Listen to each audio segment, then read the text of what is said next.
Good afternoon, everyone. Thank you for joining us. My name is Fabrice Messal. I'm training officer at Mercator Ocean International. I'm very pleased to welcome you to this Copernicus Marine Service online training workshop dedicated to the Northwest Shelf Seas. This workshop was initially planned to be a face-to-face workshop, but because of the COVID crisis, we had to adapt and propose you this full online version. This webinar is co-organized with the UK Met Office, with Marina Tonani and Robert McEwan present here, worked a lot to prepare this session with the speakers and trainers. And Robert will be the presenter of this session. Hi, Rob. How are you?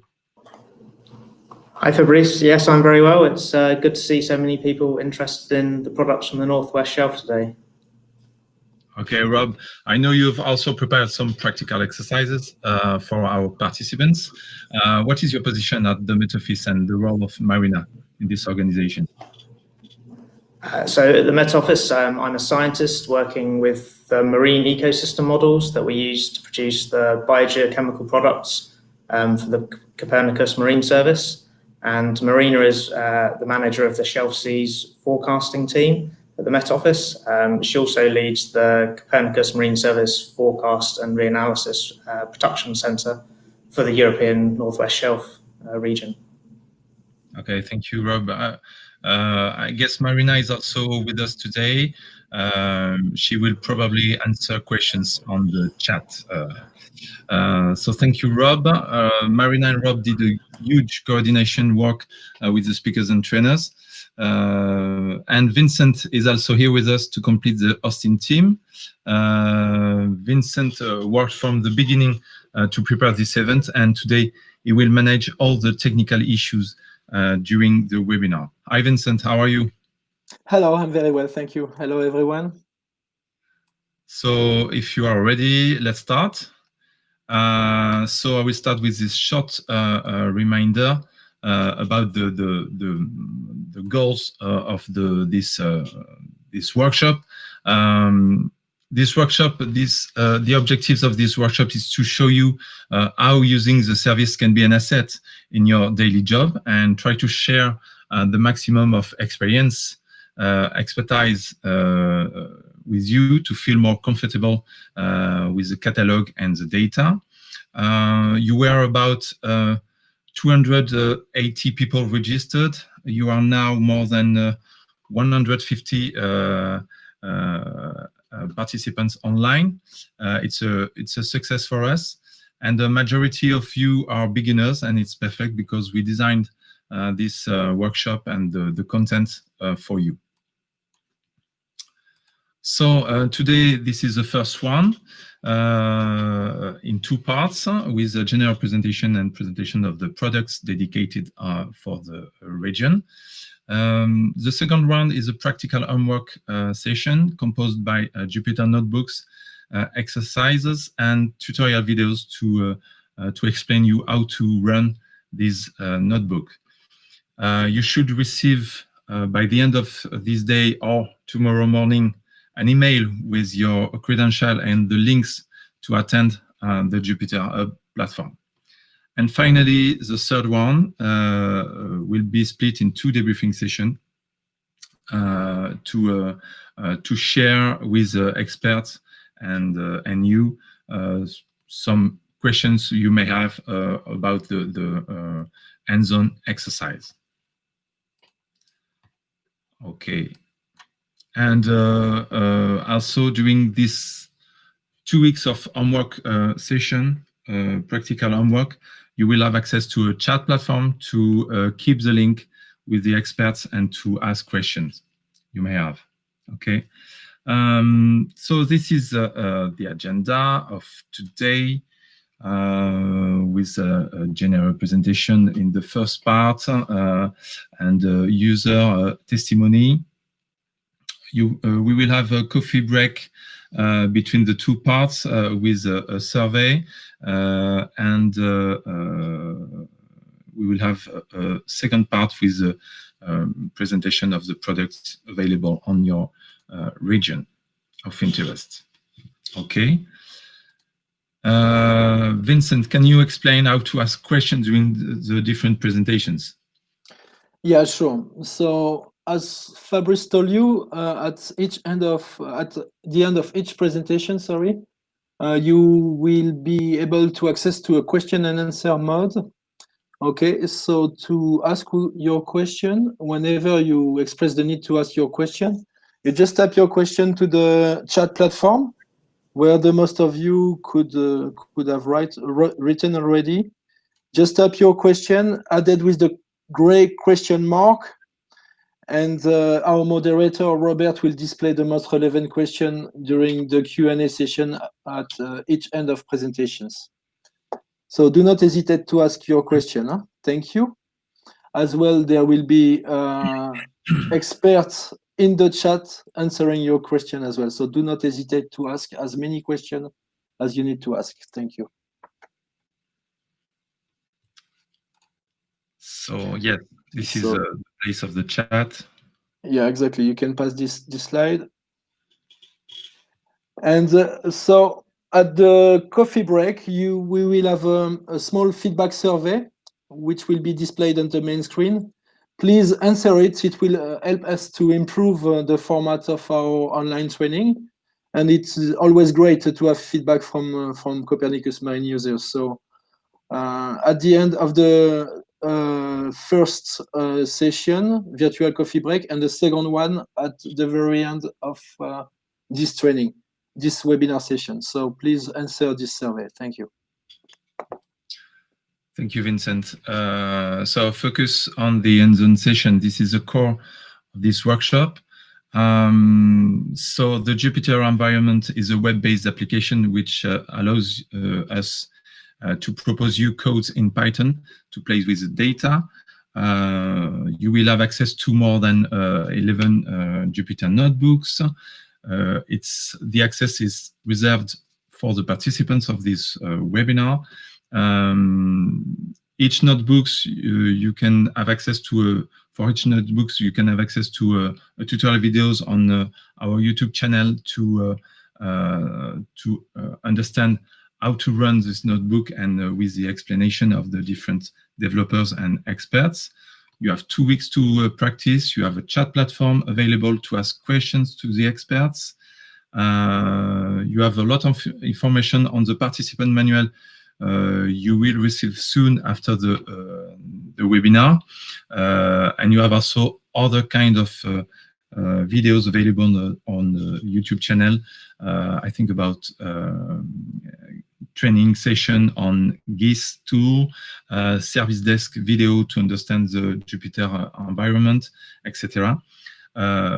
So all the login and password and all the links will be sent by email in the evening after the webinar or tomorrow morning, because we need to create all this login and password after the session. So don't worry if you don't receive anything this evening, probably tomorrow morning. And don't forget to be registered on the marinecopernicus.eu to optimize your experience with the Jupyter notebooks. Okay, this is 2 different things. You have to be registered on the marinecopernicus.eu, and you will receive login and password to access the Jupyter Hub platform. Okay. And finally, this workshop could not have been possible without a great team of experts and developers and scientists who work a lot to prepare this event. So thank you very much to the guardian of the galaxy, of the seas. Sorry, no, this is the real picture are here. So thank you, Paz, Nieves, Sylvia, Louise, Joanna, and Eric for your involvement, and obviously Rob and Marina for this organization. I wish you a good workshop. And if you have questions, don't hesitate to contact us. You have two email address, one for all the questions related to the training, so training.siemens@mercatorocean.eu, and to contact the service desk, servicedesk.siemens@mercatorocean.eu. Thank you.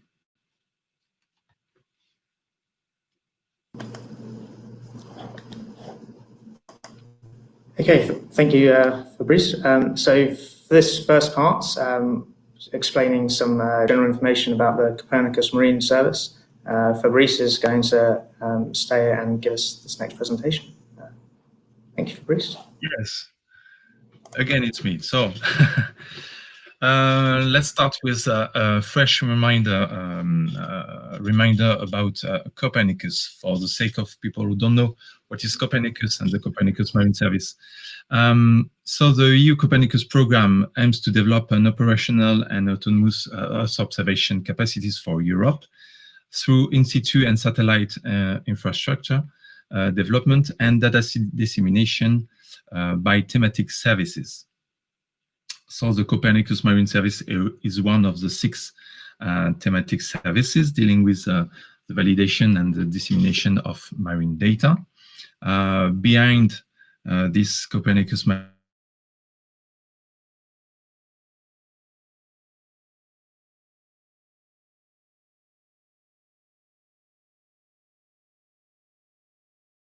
Service infrastructure, there is a network of producers and also translating testing. The Copernicus Marine Service is implemented by interested entity by the EU Commission. This is Mercator Ocean International. Oh, sorry. So we are dealing with marine data on the blue ocean, green ocean, white ocean. So the blue ocean is more physical parameters like salinity, temperature, currents. You can have access to green ocean parameters like chlorophyll, nutrients, white ocean, sea ice information. And whether you are a researcher, aquaculture farmer, engineer specialized in marine renewable energy, policy officer working on the maritime spatial planning, you know that ocean observing and forecasting is an imperative for all marine and maritime professionals. So some key things to have in mind about the Copernicus Marine Service. This is a single access point to access the data. This is a website, marine.copernicus.eu. This is open and free access. With a simple registration, you can access the full catalog. The quality, all the data are scientifically validated and qualified. Harmonized, whatever the source of data, they have the same format, NetCDF. This is a user-driven service. The evolution of the service takes into account the user requirements. And in order to support all audiences, we have 3 different levels of expertise with the core data, which is the ocean products, the ocean monitoring indicators, and the ocean state report. So let's start with the data, the core of the service. The data can provide from different sources. They cover different regions and temporal scales with different frequencies of update. And we hope that with all these different sources, the data catalog of the Copernicus Marine Service respond to all kinds of users' need. Okay. So about the satellite data, okay. We provide in the Copernicus Marine Service satellite data with the level 2 and level level 3 and level 4 processing data. The in situ observation data come from different international networks like Eurogoose, Ocean Ops, GCOM Ops, EMODNet, or CDataNet. And the model data come from different 3D numerical representation of the ocean to provide an information from the surface to the bottom of the ocean from several years in the past until 10 days forecast. Okay, the second level of expertise are the ocean monitoring indicators. There are key variables to monitor the health of the ocean. This information is crucial for assessing and confronting oceanic and atmospheric changes associated with global warming. And they can be used by scientists, decision makers, environmental agencies, or general public. You can access directly to the maps or infographics and also to the data sets.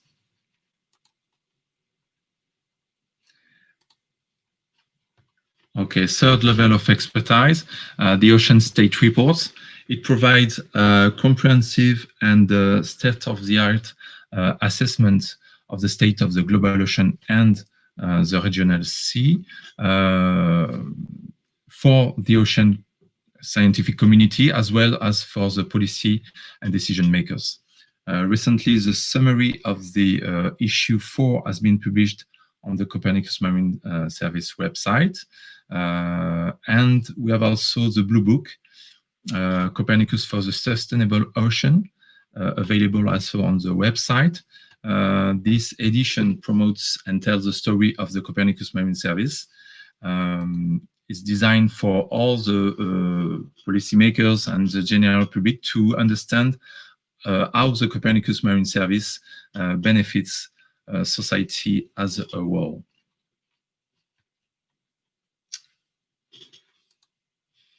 Next slide.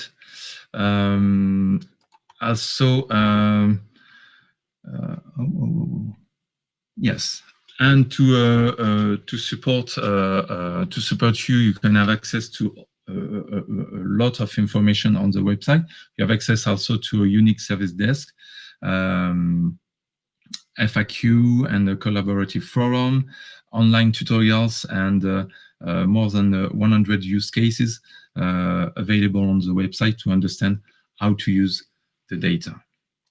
And I have, I guess, some example of some use cases here, like a different web mapping tool developed for to monitor jellyfish swarms, or monitor coastal water quality, oil spill risk, drift, and different metocean application. So all these use cases are available on the website to understand how to use the data. And that's it for me. Thank you.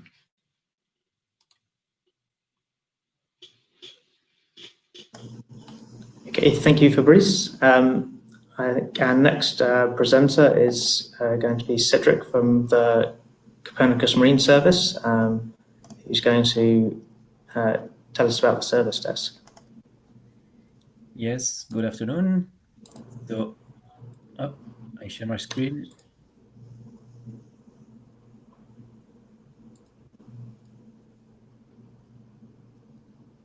No, sorry, just one minute. Okay, I think it's okay. Yes. So good afternoon, I'm Cedric from the Copernicus Marine User Support. I'm going to give you an overview of the service pages of the website. So first of all, we have to remind some keywords of the Copernicus Marine Service. You will find ocean information and data in 3 categories. This service is free of charge for all applications. The service is sustained over time, and it is user-driven. So to begin with the home page, you will find in the center the 3 categories of information and an ocean visualization tool. You will have more details in a video later in the afternoon. So first, the ocean monitoring indicators. So here you will find key variables to monitor the ocean state. So I click to access the dedicated page. You have here a short an introduction with the video to give information on the OMI, and I can access the catalog. So the products are sorted by category: ocean health, sea level, etc., and by area. So I click on the North West Shelf, for example, on the sea level. There are 2 OMIs. I click to more information, and you can free download this product. It can take some time.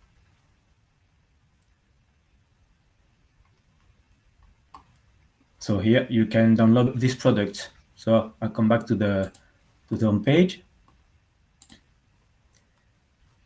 The second category of ocean information is the ocean state report. So it is an annual analysis on the state of the ocean.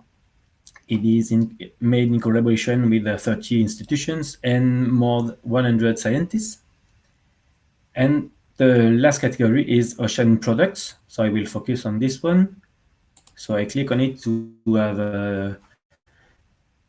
to access the catalog.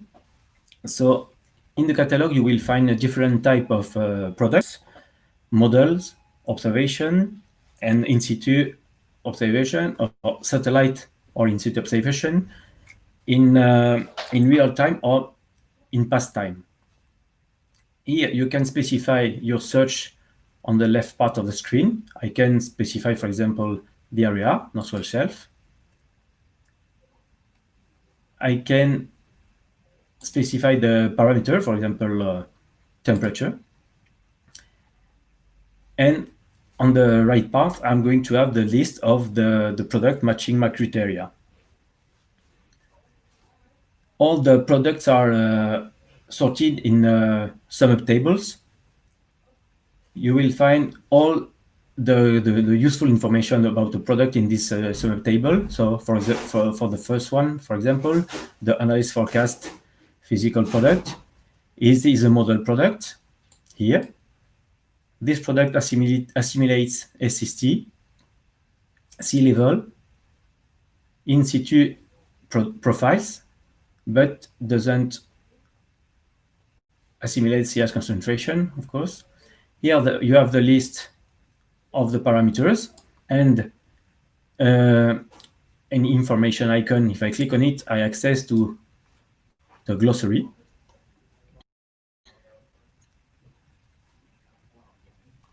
Just a moment.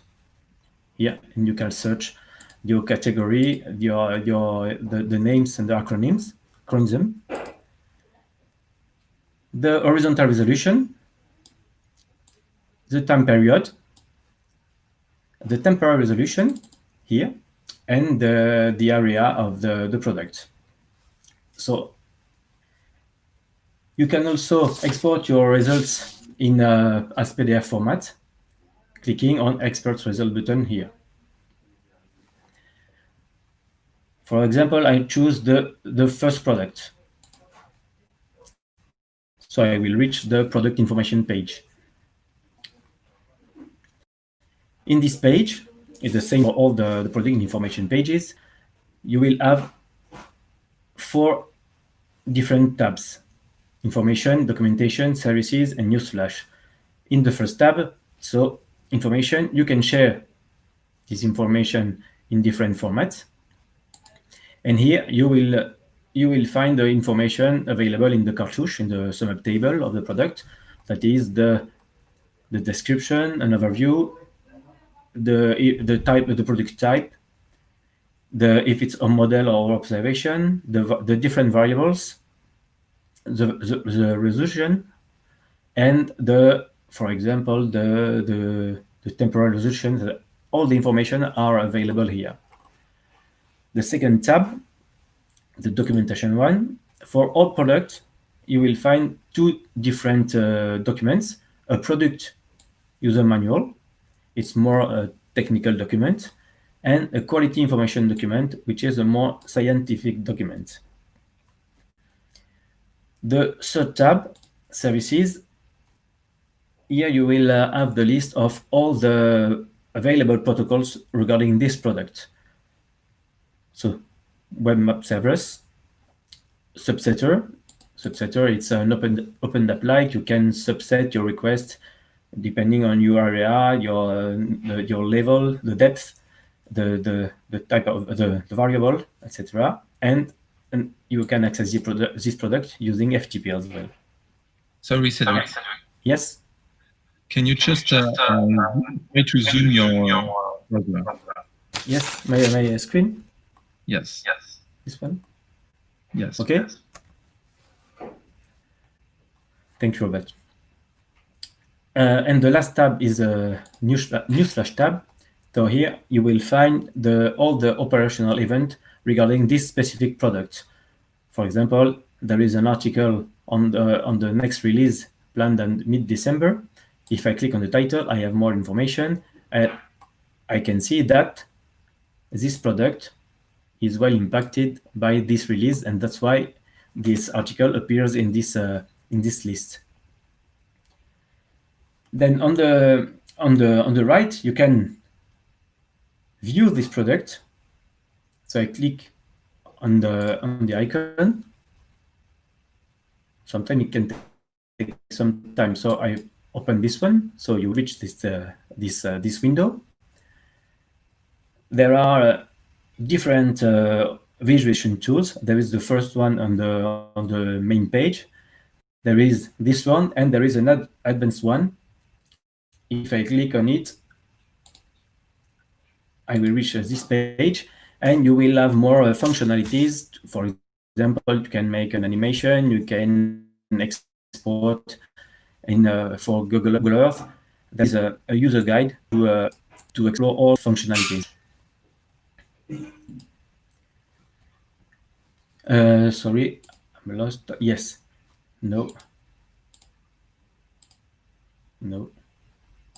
Yes, it's this one. Then, of course, you can download this product. So to download this product, you have to be registered. So, but as a reminder, the subscription and is free for all applications. So I click on the download table, on the download product, sorry.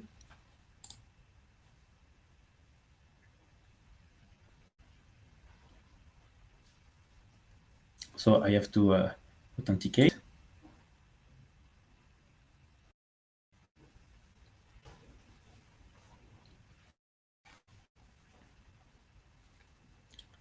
I have to choose a dataset because all the products are composed by several datasets. For example, I choose the daily mean temperature.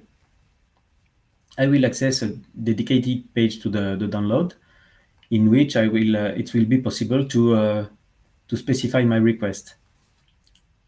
So sometimes it takes some time. Sorry.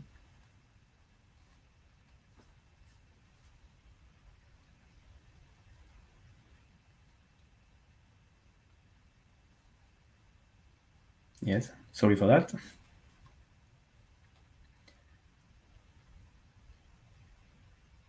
So to download the product, you can use the graphical interface, or you can also use the Python script. You have to respect the requirements. I will show you when it will be possible. Maybe I have another. No. Sorry, I search another window.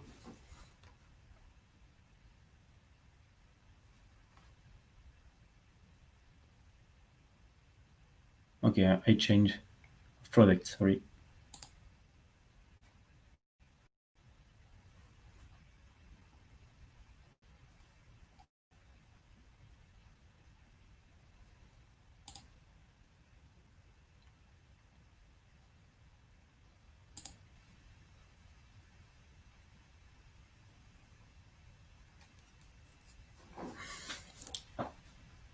It will be okay.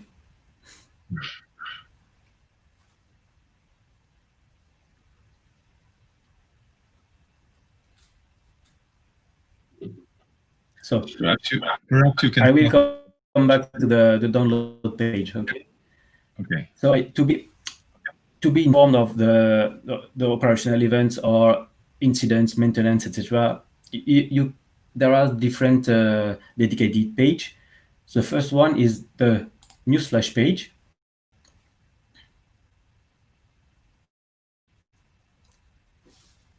Here you will find, I'm going to,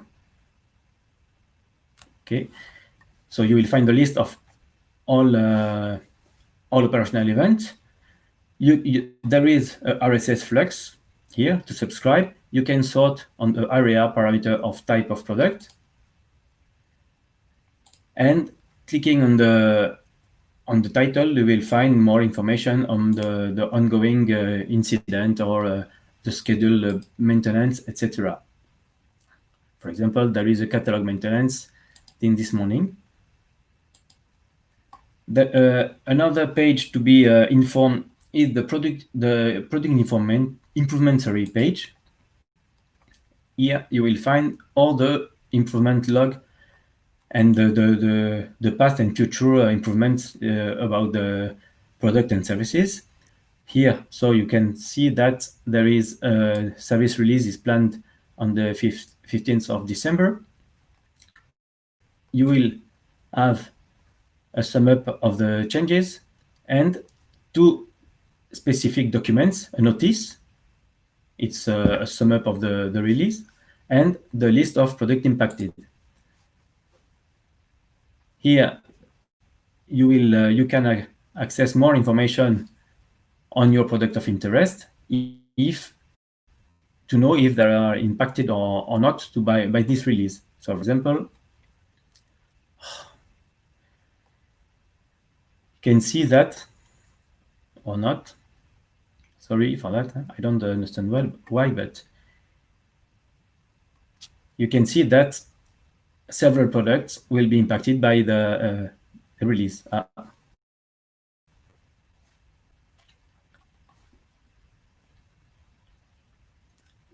If you want to try to... You will be as well informed in case of incident, maintenance, or improvement. You will be informed by email if the product you used to download is impacted.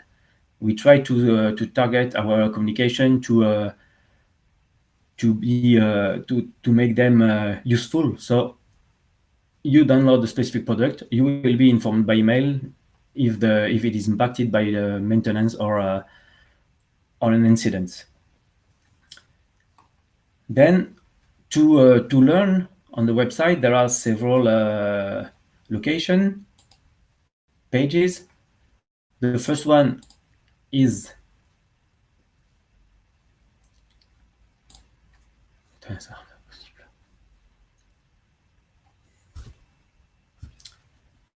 I'm really sorry for that, but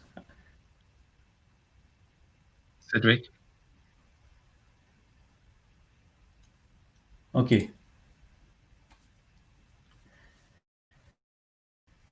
So to learn about how to receive and to have product information, there is here a first useful page is being started. So I'll open it.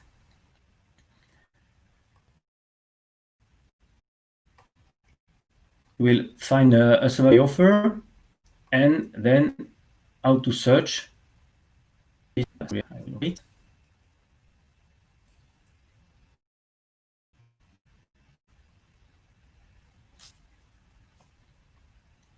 So different items to learn about the services. So search, visualize, register, download products, the how to learn. So you have tutorials, use case. There is also a FAQ page, technical FAQ. So in this page, you will find several articles about products, services, etc. For example, you will find information about the sum up or cartouche product. If I click on the title, I have a description of the cartouche of a product with all the explanations. Another information interesting page is the use case page here.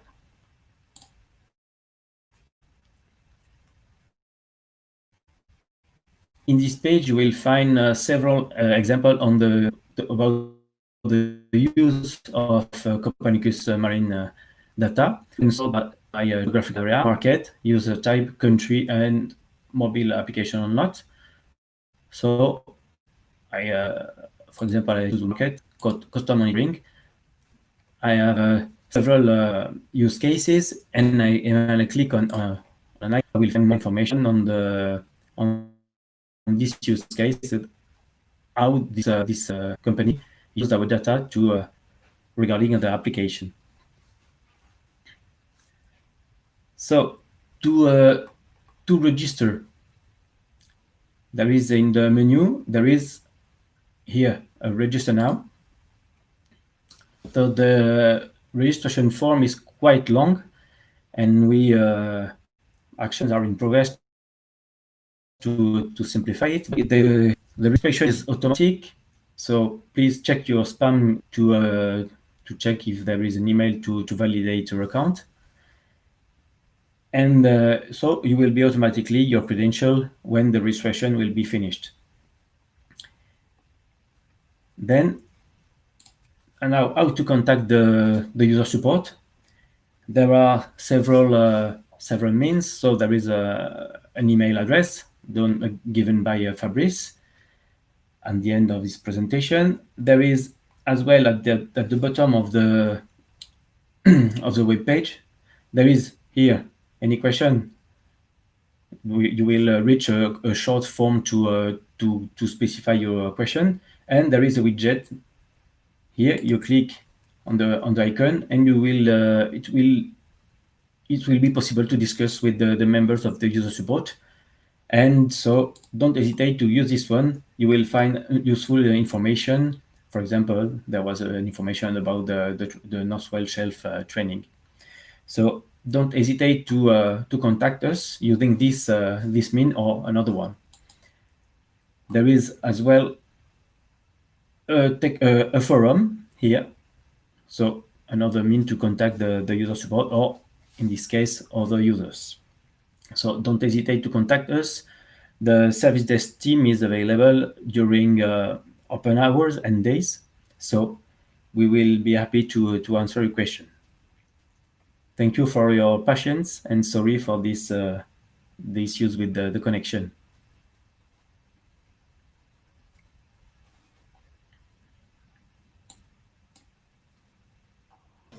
Thanks, Cedric. It seems there's been quite a few questions asked in chat and answered already there, but we'll go through some of them now. And if anyone else has any questions, feel free to ask them in the chat.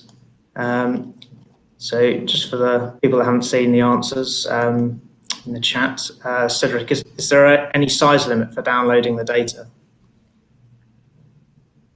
via the subsetter? The size limit for downloading the data is well 1 gigabyte or 2 gigabyte, depending on the product. So when you want to download a large amount of data, you have to create a loop to a Python script to download your period of interest. So feel free to contact us at the user support to be ready to use this mean to download a large amount of data. Okay, thanks. Another question, is there a way to download the data directly in Python? Yes, sorry, it was I wanted to show you in the download page, so but I had issues, so I'm going to try. Just a moment. If it's okay, I will share my screen again. Yes, you can. The answer is yes. You can download directly the data in Python. So I will show you. Yeah.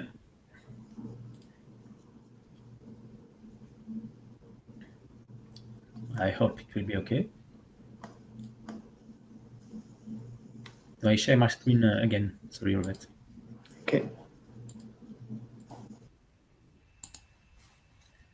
So here.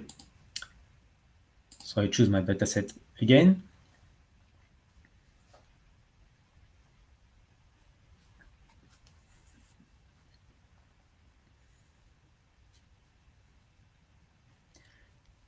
but you will. Well, I hope it will be okay. But you will find information about the Python script in the FAQ page. I move to the FAQ page to show you. Waiting this page. So if I, for example,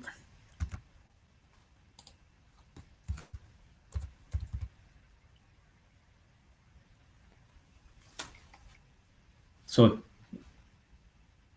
you will find information to download about the Python requirements in the FAQ page, how to write and run the script to download Siemens products, what are the technical no, it's another one.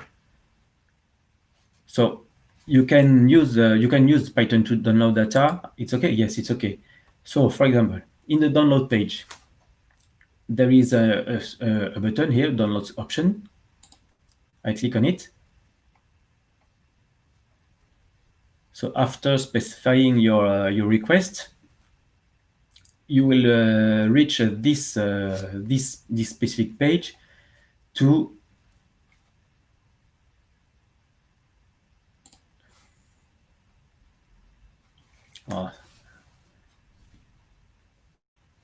yes, here there is a button here, view script. If you click on view script, you will find useful information to download the data using Python. So the Python version, the mode to client, the template, the command, depending on your request, you will have only to copy paste the command, and so and useful information about the usage limits and quotas, etc. So the answer is yes, you can download the data using Python.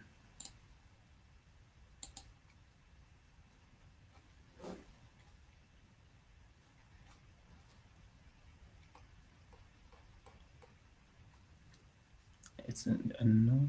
Okay, I'm here.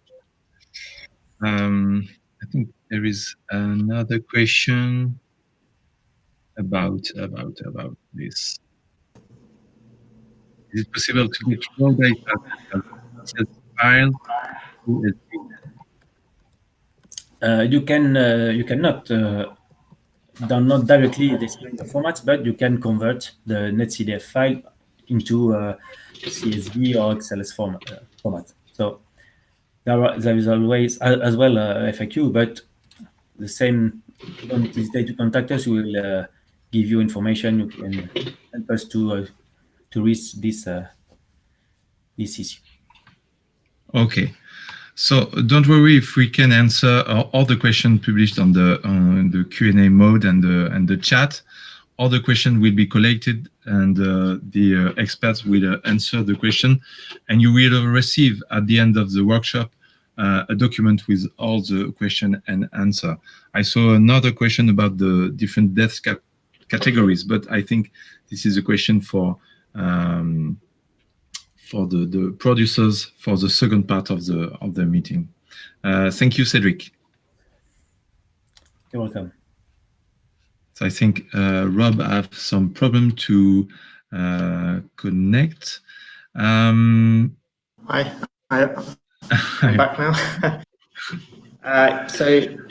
Thanks, Fabrice and Cedric, for your presentation. Our next speaker is going to be Joanna Staneva, giving us downstream user testimony of how she's been using CMEMS products. Joanna is a senior researcher and head of the Department of Hydrodynamics and Data Assimilation in the Institute for Coastal Research in Germany.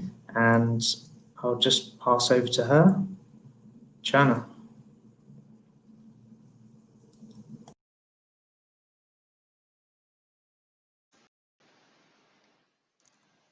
Okay. Thank you, Rob. Can you hear me now?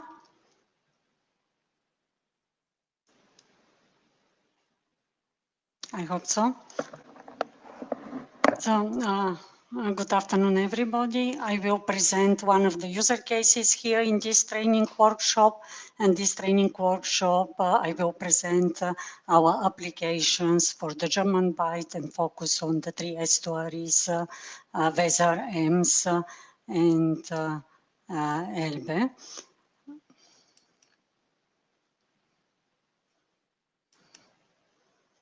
Novel approaches are currently needed to understand the general context of climate change and the coastal hazards. They are also triggered by the interest in reducing prediction errors, especially at coastal scales, where the processes are furthermore complex. Correct simulations and coastal scales are also important for predicting extreme weather events in marine realm and providing reliable information to the stakeholders and the end users, and they are also of a wider social impact. The work here is a part of the recent developments within the GCOS framework. GCOS states for GESCA coupled coastal model system and is built upon a flexible and comprehensive coupled model system, integrated the most important key components of the regional and coastal systems.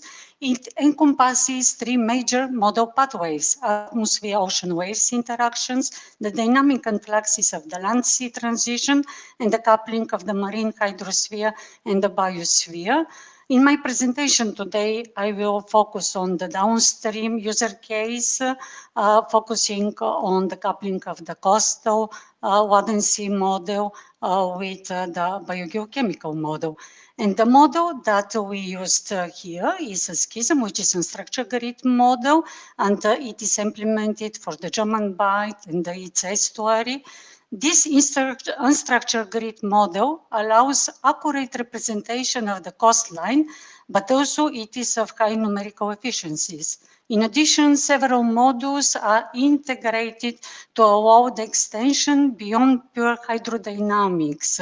For example, biogeochemistry, sediment transport model, particle tracers, and many others. The downscaling interfaces are prepared using the Northwest Shelf product data. All data are directly obtained from Siemens product catalog, and we use both analysis and forecast data as well as the multi-year products, and all obtaining and pre-processing of the data is done automatically. Downscaling from regional to coastal scales is considered as propagated information from models covering larger area to the coastal ocean using statistical techniques together with the one-way nesting approach that we implemented. And the coastal model used for our area, the German Bight 1, has a resolution of 1 kilometer at the open boundaries at 20 meters in the straits. In addition to the open boundaries data taken from Siemens catalog, we utilize the atmospheric forcing data provided by the German Weather Service, DOSA, COSMO EU, and ICON EU configuration, and also different sources of the river runoff data. And the adaptation and implementation of the numerical tools that are developed here demonstrated the added value of the Siemens products for linking regional structure model with high resolution unstructured meshes. Latency is a microtidal environment with varying geometry and difficult to couple interactions between the variety of meteo-oceanographic and morphodynamic factors acting on a limited area. Latency is part of UNESCO World Heritage Site, and it is an extremely important and dynamic wide wave habitat with high demand on reliable information from the various stakeholders. And using this downscale user case, we actually have different research topics that we aim to answer. They are manifold. For example, we address the density controls in the coastal zone and in the large estuaries of the German Bight, also including the Weser Ems and Elbe estuary. The tools that we use from CMEMS to the coastal application is used to study the first and secondary circulation in the estuaries and tidal inlets, also for the straits, as well as hydrodynamic responses to morphological evolution of the German Wadden Sea. A further high-resolution coupled hydrodynamical biogeochemical model of Elbe estuary is implemented in order to investigate ecosystem dynamics on up to climate scales. The vertical section on the top showed the Richardson number for the 3 estuaries as an example, and the Richardson number illustrates the different importance of the buoyancies in the German Bight estuaries, and different validations have been performed for the downscale product and also compared with the CMEMS product. Here just an example is the sea surface elevation for the 3 estuaries and the coastal area. And in general, it shows a very good agreement for the 3 estuaries with a little bit lower skew for the Weser estuary in comparison with the rest. But in general, both the phases and the amplitudes well represented in the model area. And here I will provide an example of the coastal morphology of the German Bight. For highly dynamic morphologies, like the case in the Wadden Sea, tidal flats and the geometry of the tidal inlets tend to interact and adjust. Such bathymetric changes affect hydrodynamic conditions, and thus the tidal system develops feedback loop, and they are also of utmost importance. The availability of morphological long-term data of the German Bight motivated us to use the schism for this site to conduct different runs based on this data to evaluate the hydrodynamic response and Sprick NIP tidal timescales. The bathymetric is taken from the floor model project, AUFMOD, and it covers the period from 1982 to 2012. And the data at the open boundaries are again taken from the CMEMS catalog using the multi-year product. Along the Elbe, the observed deepening of the bathymetry between the kilometer 690 and 750 is about 5 meters. In the model, this leads to a maximum increase of about 20 centimeters from 1982 to 1997 of the M2 tidal elevation amplitude. It is important to note here that the observed increase of the channel was relatively persistent from the upriver to areas beyond the scope of the change bathymetry. And in the next example, I will demonstrate the coupling of the coastal and estuarine model with biogeochemical model. Wetting and drying algorithms are also considered, as well as fully three-dimensional baroclinicity even in the estuaries. The ecosystem model is a COSMO. A COSMO biogeochemical model was originally developed as a generic, robust, lower trophic model of intermediate complexity with focus for the North Sea and the Baltic Sea system. The model itself accounts for primary production using 3 functional phytoplankton groups, predation by 2 functional groups, as well as nutrient cycling in the water column. In addition, physical and biogeochemical exchange processes between the water and the sediment are also considered. This integrated model tool using the CMEMS product can be further used as a powerful tool for studying the cross-scale processes at the land-ocean continuum. For example, also the transport of pollutions from their sources, rivers, coast, and further in the open sea areas. It is well known that the physical fields determined transport of trace and residence time in a certain area.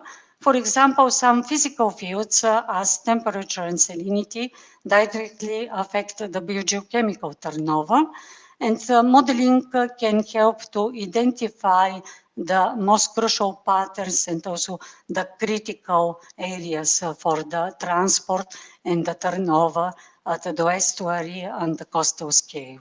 Time average along channel profiles of the simulated salinity and temperature are given for the summer period, and they demonstrated the typical salinity intrusion reaches upstream beyond its long-term mean position along the kilometer 619. The summer average along channel profile of simulated salinity is given near the vertical Izuka line in the wall saline region, and seaward Izuka line are tilted in the upper half of the water column, indicated partially mixed conditions. The average temperature shows downstream gradient between the tidal world and the mouth of the estuary. The salinity and temperature fields control the stratification of the water column, as illustrated by the profile of the Richardson number. Apart from the bottom layer, at the surface, large parts of the estuaries manifest stratified conditions here. And the validations also at the river sites show again a very nice fit with observations. At the both locations, Brunsbüttel and St. Pauli by Hamburg, the simulated amplitudes and phases of sea level also fit well with observations. And in addition, the seasonal cycle of temperature and the density is also very well presented in respects with observations. And the patterns here in the middle shows comparisons of the oxygens for 2 years, and one can see clearly the maximum oxygen in the early spring and minimum in summer, which also fits nicely with the observations. River discharge is the main driver of nutrient loading and organic input to the estuary. Although the nitrogen load have decreased by about 50% since 80s, and phosphorus also at about 75, the Elbe estuaries continue to suffer from legacy nutrients and associated eutrophication. High loads of organic matter associated with large riverine phytoplankton blooms drive the development of the oxygen minimum zone during the summer. And this is clearly seen also from the model simulations, in which they demonstrate the oxygen minimum developing clearly in the zone between 650 and the Hamburg port area. If we look at the pattern below, at the Hamburg port basin, the primary producer concentration generally decreased towards the inside of the basin. The port basins host elevated concentration of dead organic materials and biogeogenic sediment. These areas function as hotspot for heterotrophic decays, displaying local bottom oxygen depletion. And I will end up with conclusions, and will also provide you more references of applications given with this user case product. We implemented a coupled system for the German Bight using unstructured grid to address the efficient downscaling of coastal processes and the incorporation of freshwater land discharges. The model state variables that are used for this downscale and derive a product, for example, the risk maps and others, they actually can be further used for water quality parameters like oxygen concentration and also hypoxia. We prepared a set of criteria to extend Siemens products toward the active coastal fringe, addressing the requirement of the boundary conditions, driving terms, and derive parameter fields. This outcome can be of particular importance to support coastal and estuarine extension. This quest of improved prediction is a repeat requirement by coastal stakeholders in dire need for more reliable predictions for currents, waves, surges, and also water quality. Thank you.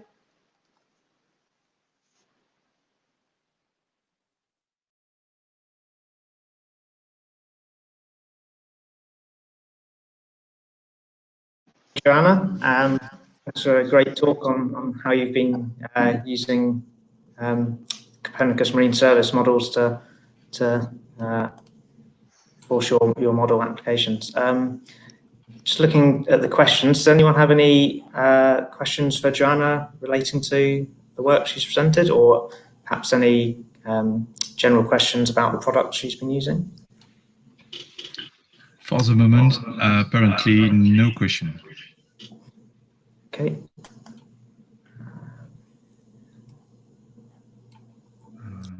So I propose to move to the next presentation. Okay. Yes. Thank so, you, Joanna. Thanks again, Joanna. Yeah. Next, we have a presentation that's been pre-recorded by Louise Campbell, who couldn't be here today, but it's going to be another user testimony of how she's been using the Northwest Shelf model data.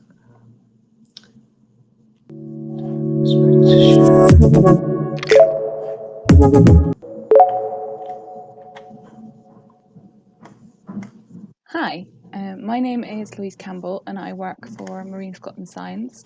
And during this presentation, I will talk about the Scottish Shelf Waters Reanalysis Service, which is a downstream service of CMEMS, which provides a 25-year hindcast of the Scottish Shelf model. This project is a collaboration between us at Marine Scotland Science and the National Oceanography Centre in Liverpool.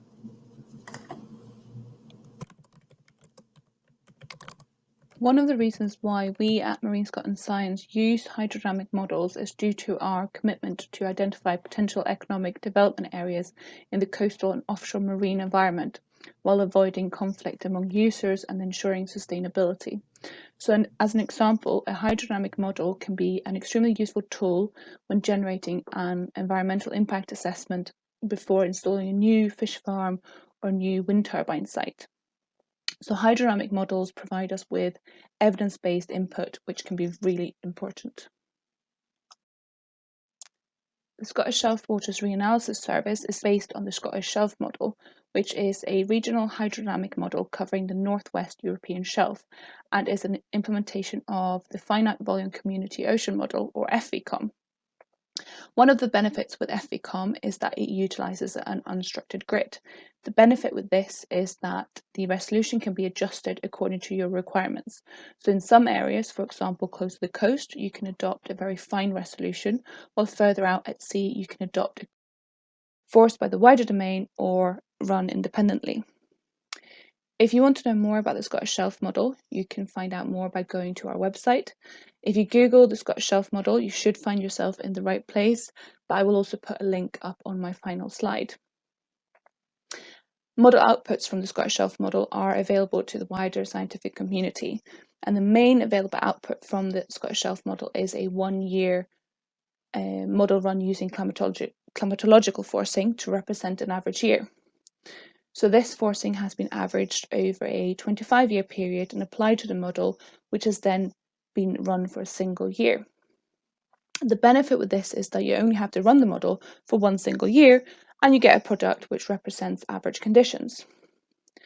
The disadvantages with this is that you lose a lot of information in terms of seasonal and annual variability, which in some situations can be very important. As an example, storms, which can have a large effect on the hydrodynamics, are all smoothed out over a 25-year period, since they don't always happen at one particular point in time every year. And in some situations, it can be very important to capture this information, especially when doing tidal energy resource assessments or connectivity studies which rely on particle tracking over the winter months. So this has limited the potential usefulness of the Scottish Shelf model, and this then takes us to the Scottish Shelf Waters Reanalysis Service. So the objective with the reanalysis service was to produce a 25-year hindcast of the wider domain Scottish shelf model, where the model is forced using CMEMS products. As I mentioned earlier, this is a collaboration between us at Marine Scotland Science and the National Oceanography Centre in Liverpool. And the model runs have been developed and are executed by NOC, while Marine Scotland Science are responsible for the dissemination and demonstration of the service. And as a result, we will have 25 years worth of model output spanning from 1993 to 2017. And this will include both hourly and daily means of currents, sea surface elevations, temperatures, and salinities. Most of the model outputs should be available for download sometime at the end of November, and this data will be freely available to anyone who wishes to use it. A product like this, which includes the interannual variability, will improve accuracy and also increase the usefulness of the Scottish shelf model. The existing climatology, where the forcing has been averaged over a long time period and then applied to the model, running the model only for a single year, is hard to validate since you can only really compare it to other climatological products. With this new hindcast, you can perform a more extensive validation, which will then increase the user confidence. So we are really hopeful that many will benefit from this improved 25-year model run of the Scottish shelf model.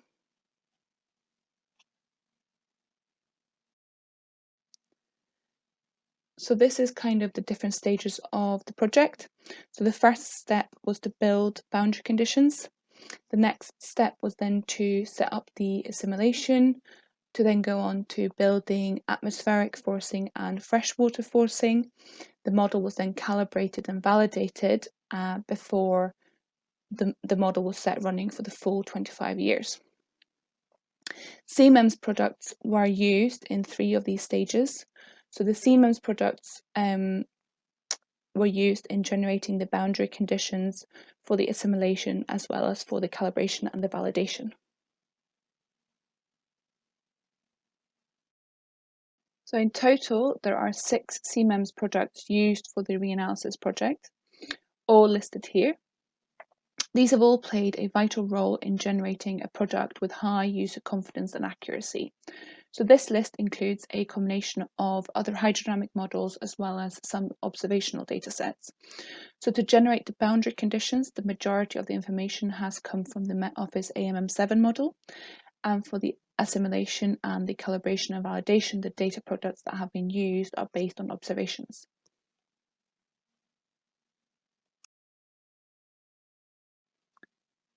Some applications will really benefit from this new and improved product, especially applications where interannual variability is important. I thought I'd mention a few to give you a flavour of the versatility of the model. So first of all, we have the assessment of impact of renewable energy installations. So this will include things like assessing and modelling how much energy can be extracted from tidal turbine installations and what possible effects this can have on both near-field and far-field hydrodynamics. Another example is using the Scottish shelf model for connectivity studies for aquaculture or benthic species within marine protected areas and other habitat areas. So this involves using the output from the model to force particle tracking simulations. And this allows you to predict connectivity between different areas for different species. And this has previously been done looking at, for example, sea lice dispersion or horse mussels and flame shell habitats.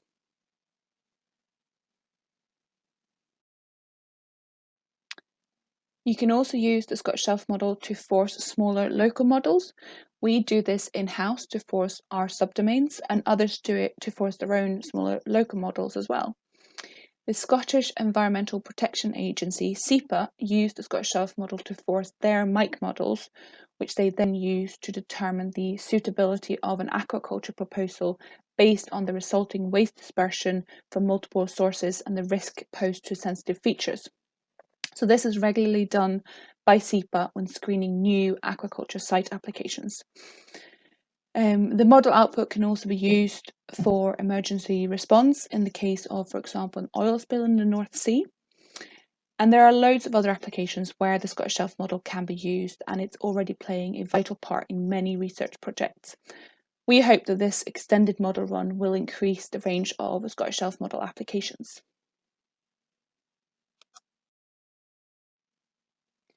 If you're interested in the reanalysis service, or if you want to know more about how the reanalysis service is set up, or how to access the data, or anything regarding the Scottish Shelf model as a whole, you can go to our website, or you can send us an email, and we are happy to answer any of your questions and assist you into accessing the data. Thank you.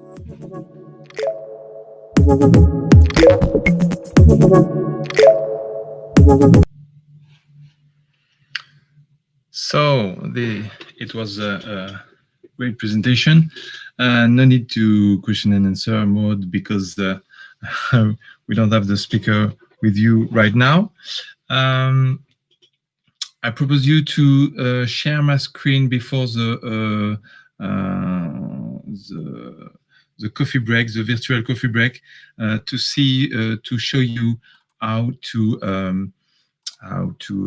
use the information from the participant manual and to explain you how to access the Jupyter Hub. Okay. So I hope you see my screen now. Try to zoom a little bit after that. So this is the participant manual you should receive.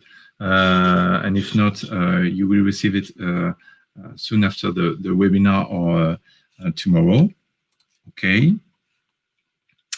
And in this participant manual, so let's try to zoom. Okay. You have information about the speakers, the partners, etc., etc. And then you have explanation about the different tools we are using during these workshops. And for your practical session, you will access to a Jupyter Hub thanks to this link, and you will receive soon after the webinar this evening or tomorrow morning the credential to access this platform.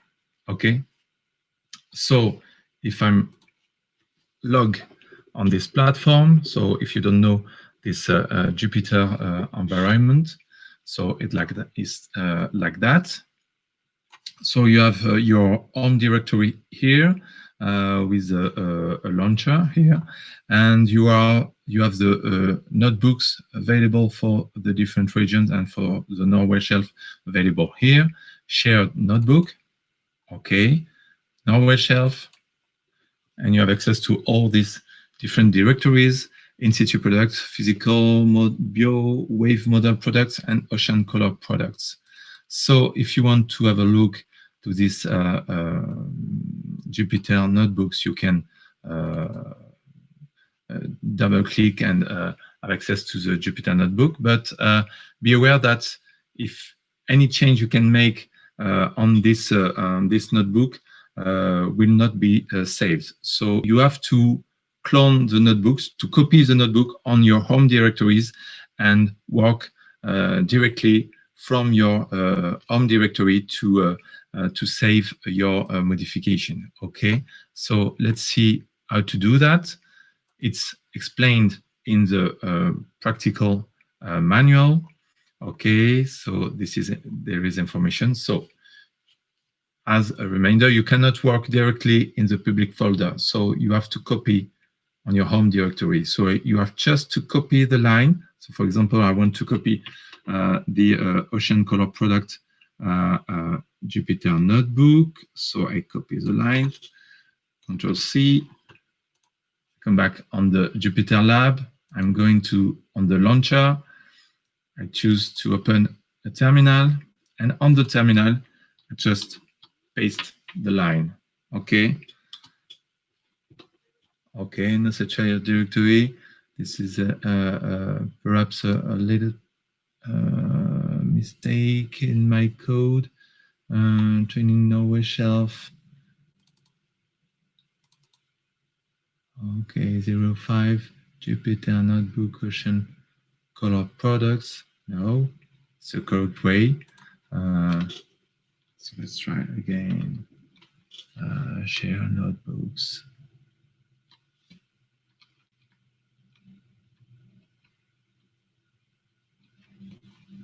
So I tried this before the the workshop and it worked, and now it's not working.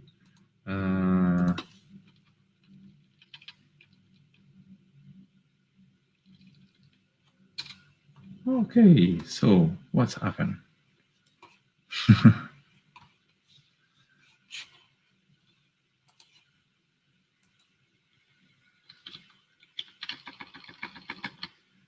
Let's try to, if I make this, I think it is that. Let's try. Okay. Okay, let's try. No. Okay, so there is a little mistake on this one. I'm so sorry for this demonstration. Let's try the view. Perhaps it's not the good. We will make the correction of these lines to be sure that you can copy. Oh my God. Okay, so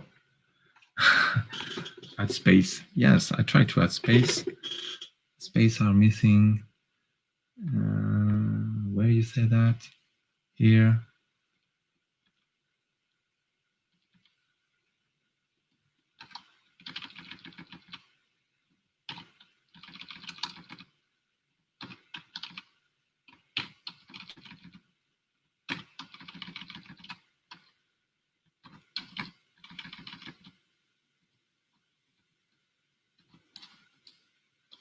No, okay. I'm not very good with that.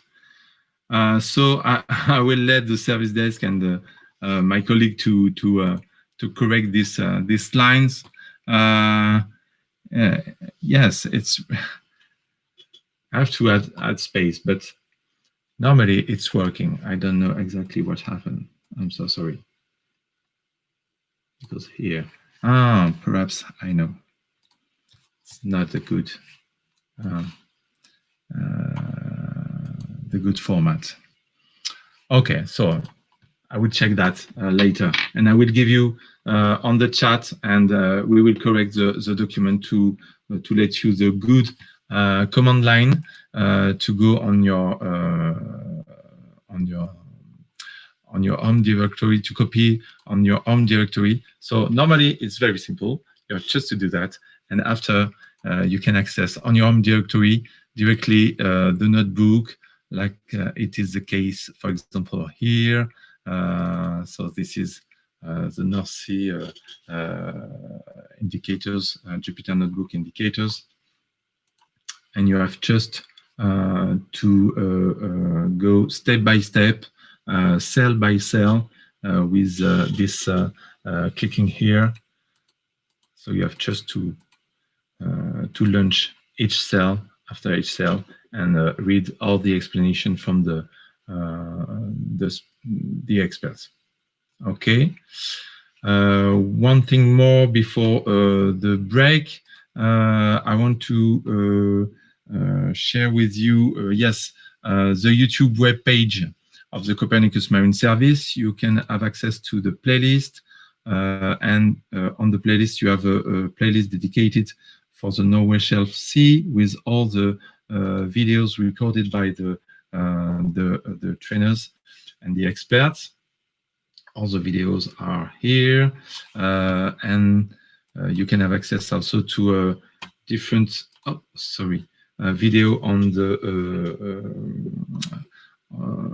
made by the service desk to understand the Jupyter Hub environment. Okay. This is the chat.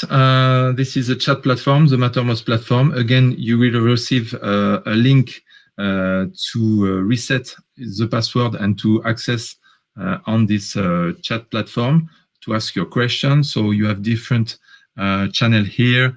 dedicated for each Jupyter notebooks, each exercises. So you can directly ask your question, and the experts will answer your question soon. And to finish before the break, on the website you can have access to a new visualization tool. You can take your coffee for the time being, yeah? Here you are. Part 1, Overview. The My Ocean Viewer has two main sections. The first allows you to choose layers. This allows you to choose the product and the variables inside this chosen product. The second part includes a screen viewer which generates ocean maps with different variables. It also includes a menu of diverse tools on the right-hand side, the depth selection tool and the timeline date selection tool at the bottom of the screen. Part 2.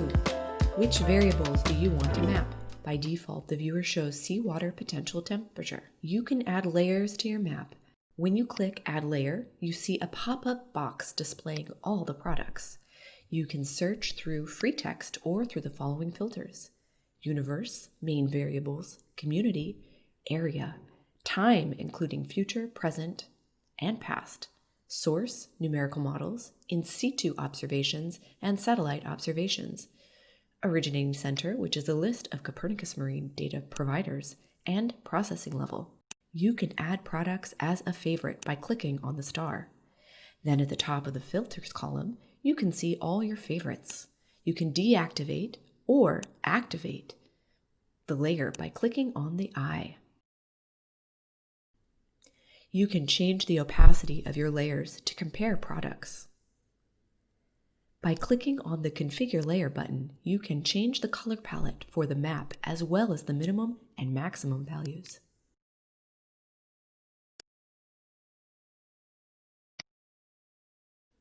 Some layers have a logarithmic scale. For example, the mass concentration of chlorophyll A in seawater. By default, the log button is activated for certain products.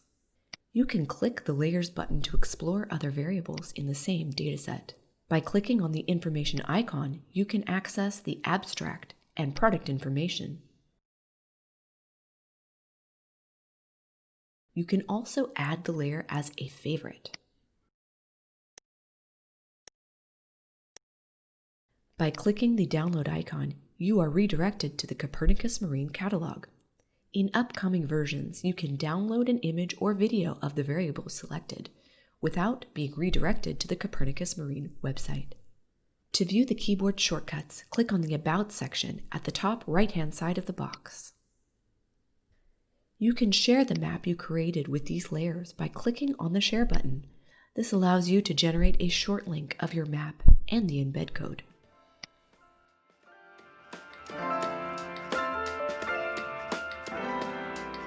Part 3.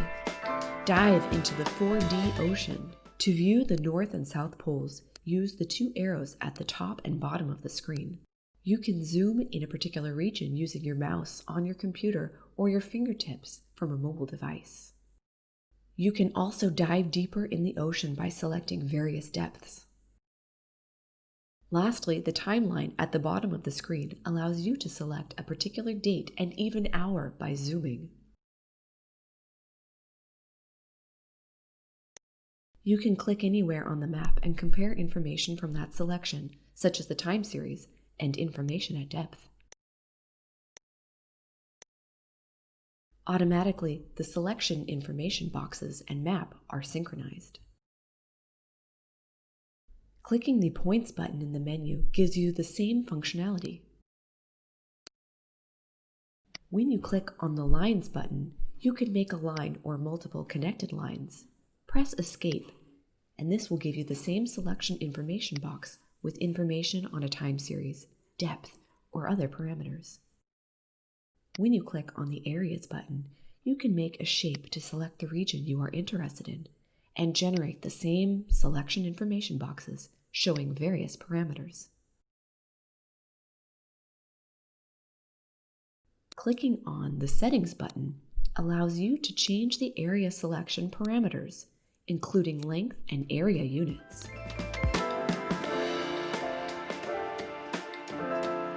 Part 4. Responsive. The My Ocean Viewer has a responsive design and can be viewed on computers and any mobile device.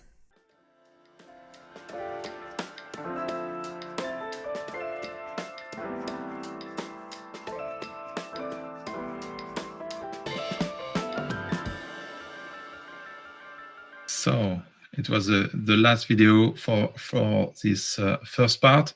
Now I propose you to have a little break of 10 minutes before to start the second part. Just please, if you have time with your coffee break now with Robert and Eric Campo. Before to start the new presentation, I want to share again my screen to show you and to demonstrate that it's working very well this time. So as I said before, you have just to copy the line of the notebook you want to copy on your home directory. And now on my Jupyter environment, I copy the line and it's working. Okay, now I have the directory here with all the notebook which are copied on my home directory. And I can work on that and all the modification will be saved. Okay, I'm finished now. Sorry for that. Okay, thanks Fabrice. That's a good demonstration. I knew it would work. Okay, so before we move on to our next set of talks, could I just ask everyone to finish the survey if they haven't filled that in yet, because this survey will end when the new presentation begins. So yeah, I'll give you a few seconds just to finish that, please. And so for our next presentation will be on the in situ observation products. So we'll have two presenters. First, Eric Campo, senior engineer, who has been working with the Copernicus Marine Northwest Shelf in situ TAC on behalf of the German Federal Maritime Agency. He'll be giving us an insight into the product. And then Paz Rotland-Castillo is a programmer from SOGIB Data Center, will be giving us an introduction to the Jupyter Notebook exercise. Oh, yeah. You already introduced me, so let's just here. Let's start with a quote by C. Bunch et al., which highlights the importance of in situ data and states that without sufficient observations, useful prediction will likely never be possible. Models will evolve and improve, but without data will be untestable, and observations not taken today are lost forever. These are the topics we are going to address today. And let's start by having a look at which in situ data we deal with. As you know, the ocean is a complex environment with many processes involved. And in order to record all of them, a multi-platform approach is required. We collect data from different platforms, that is from vessels, gliders, moorings, HF radars, ATCP vessels, drifters, sail drones, and Argo floats. If you have information about in situ data which is not included in the in situ TAC, please let us know. So let's have a look now at what the in situ TAC, that is the in situ thematic assembly center, is. We have two main objectives. First of all, to collect heterogeneous data, perform quality control procedures over it, and finally distribute this data. We then generate and supply reprocessed products, and both objectives are focused as an answer to our users' demands, mainly the modelers. The service has been fully operational since 2015 with a unique data access through the Copernicus Marine Service catalog. The service is open and free. We collaborate with other organizations and initiatives, and it's built out of 7 components, global plus the other regions. We all share the same FTP structure, and the vocabulary we use, that is variables, units, attributes, is homogenized. The same quality control procedures are applied by all the regions. And we've got 2 product families, near real-time and reprocessed. A new version of the Copernicus Marine in situ format manual, version 1.4, was released in April this year. Let's have a look now at the data flow in the Northwest Shelf region, although this could be the same for other production units. First of all, data are collected from international organizations and providers through the RUSES and saved in our database. Then automatic quality control procedures are applied. NetCDF files are then generated and data is synchronized with other production units. The ones with overlapping areas, in our case, those are Baltic, EB, and Arctic. Finally, all the files are uploaded to the central dissemination unit and are available for the users to download.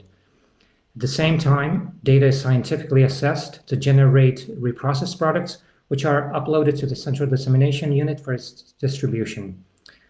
Finally, there's a kind of transversal layer for common tasks like documentation, product quality, system evolution tasks, contributions to the ocean state report, and our website. Let's have a look at some figures now.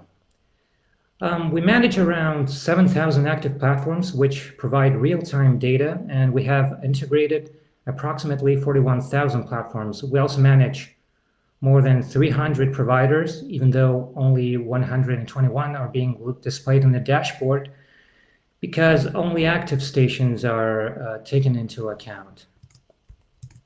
As far as the Northwest Shelf goes, we handle data from around 7,000 active platforms, which provide real-time data, and we have integrated approximately 5,000 providers, and we currently receive data from around 100 providers. Let's have a look at the in situ tech products now. As previously mentioned, there are 2 families of products: reprocessed products, updated twice a year, delayed mode, one product, one topic, waves, temperature and salinity, currents, and so on. Reprocessed products are now include the biogeochemical product with chlorophyll and oxygen, the HF radars, the ADCPs mounted in vessels, as well as wave spectra, which will be available this winter. The near real-time product is continuously updated and consists of the delayed mode plus near real-time data. And it is multi-topic. All the information of a platform is included in the same file. There are 2 important documents available associated with our product: the PUM, which is the product user manual, and the QID, quality information document. Let's get into more detail regarding the NRT and REP products.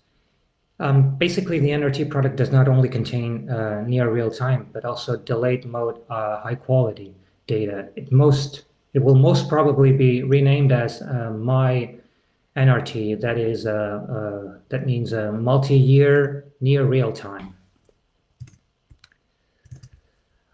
So how to access into and how to work with in situ data? Well, to start with, all files are available at marine.copernicus.eu, which is actually an access to the CMEMS FTP server.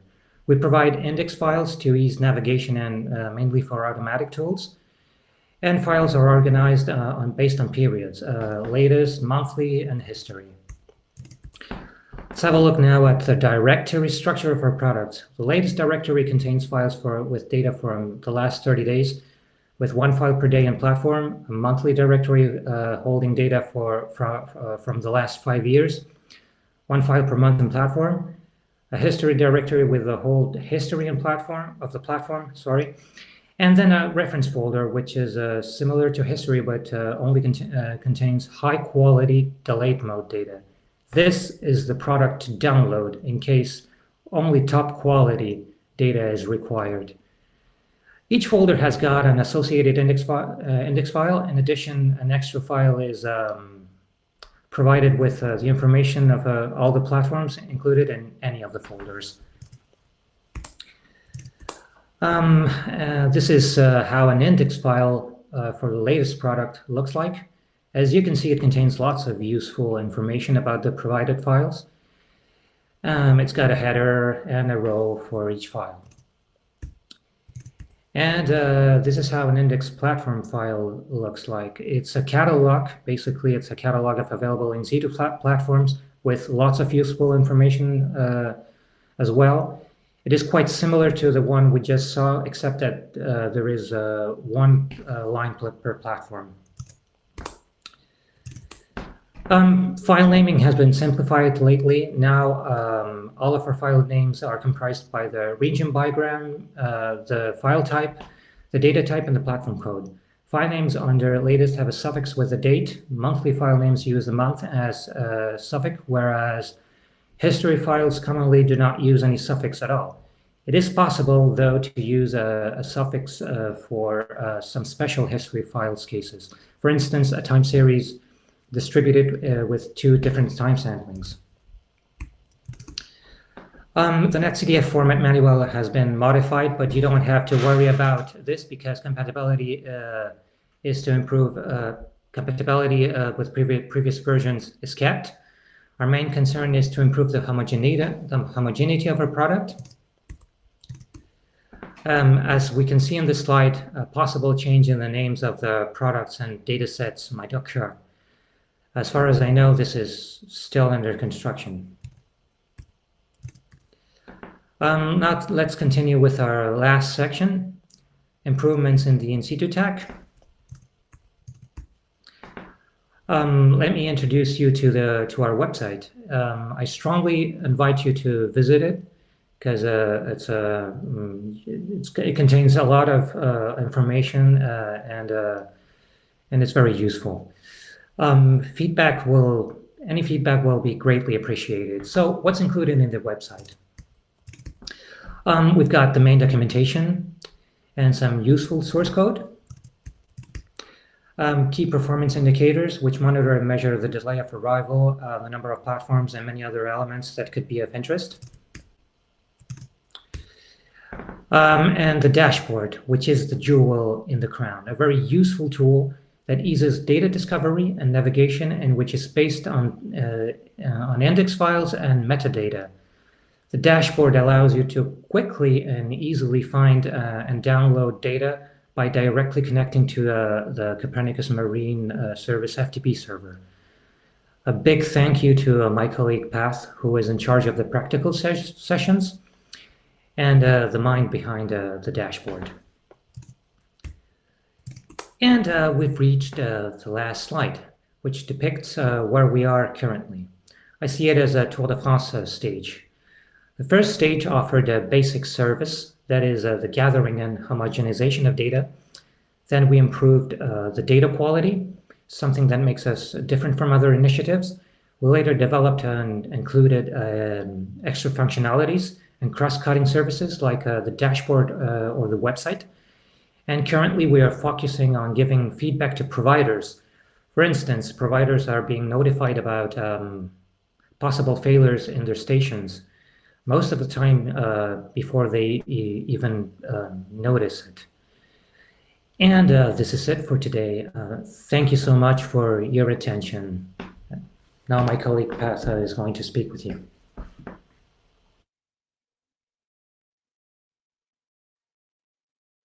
In situ products, which is what you are going to find in the Jupyter Hub prepared by Mercator.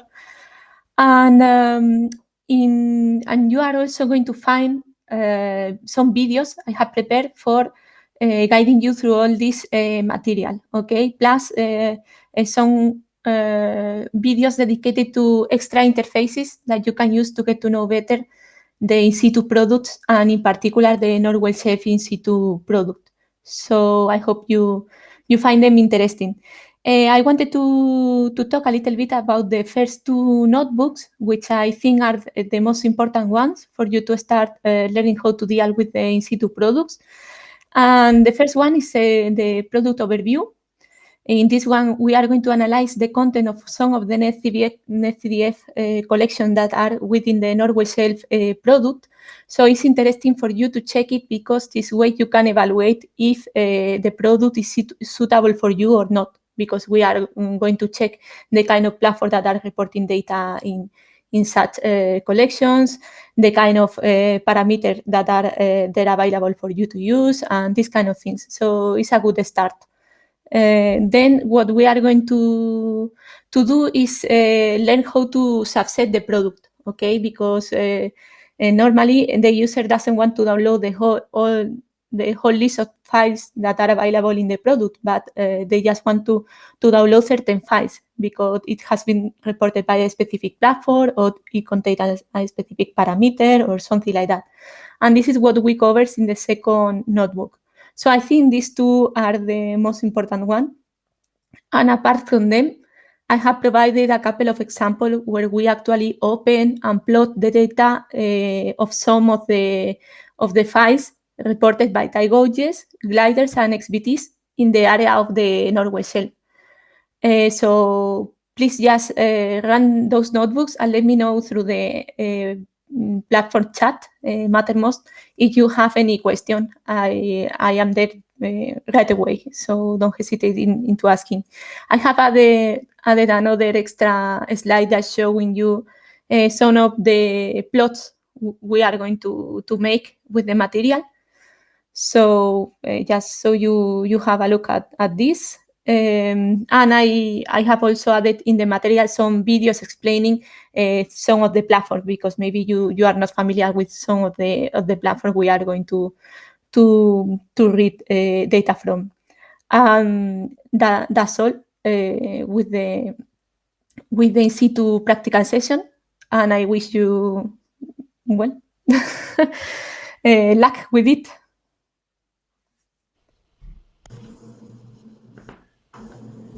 Great. Thanks, Eric and Paz. So we're going to move on to some questions now. First one we have is, so is it possible to get the in situ data from particular crews from the products? Can you identify particular cruises? I was answering this, Eric, so if you don't mind, I'm going to answer it. Hello. So Eric already showed that there is a index file in the product called index of platforms, where you have a list of platforms that have reported data to the product at some point. So if you find the code of the vessel of this cruise in this list, this way you can know that the data has been integrated. This is the way to check it. If I'm not responding properly, just let me know through the Mattermost chat, and I will try to help you out to find the vessel. Okay. And have you considered making an in situ data available as a REST API? Yes. Indeed, we have some tests done, but it's not in production yet. And I know, for example, which is some kind of API, that the Copernicus Marine Service is working on an AirDAP. So this is something that we shall expect in 2021 at some point. Okay, great. Does anyone have any other questions for Eric or Paz?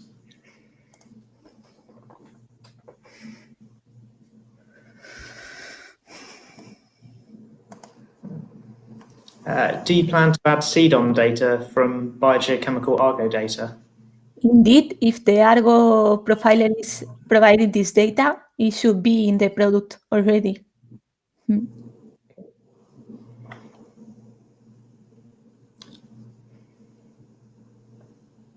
See if we have any more questions before we move on. Okay, will the envisioned API serve JSON from integration with web maps? We want to provide this capability, of course. Yes.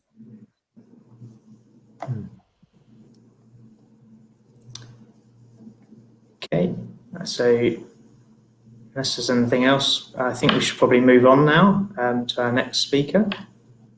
That's okay. So next, we're going to hear from Sylvia Pardo about ocean colour products.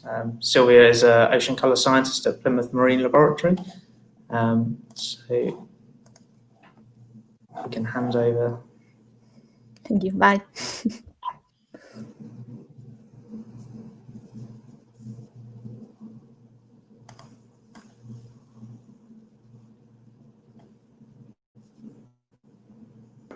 Hi, Sylvia. Lovely. Thank you, Rob.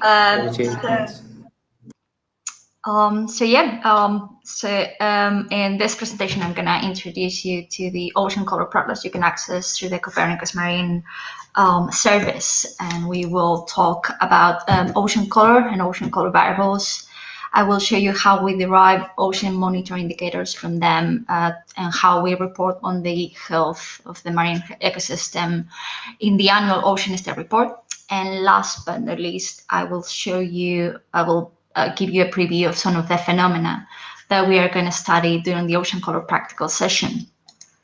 So first, a super brief introduction to ocean color, which, as you know, is a remote sensing technique that relies on the interaction between solar radiation and the different molecules that are present in the ocean. So when the sunlight interacts with one of the molecules, two things can happen.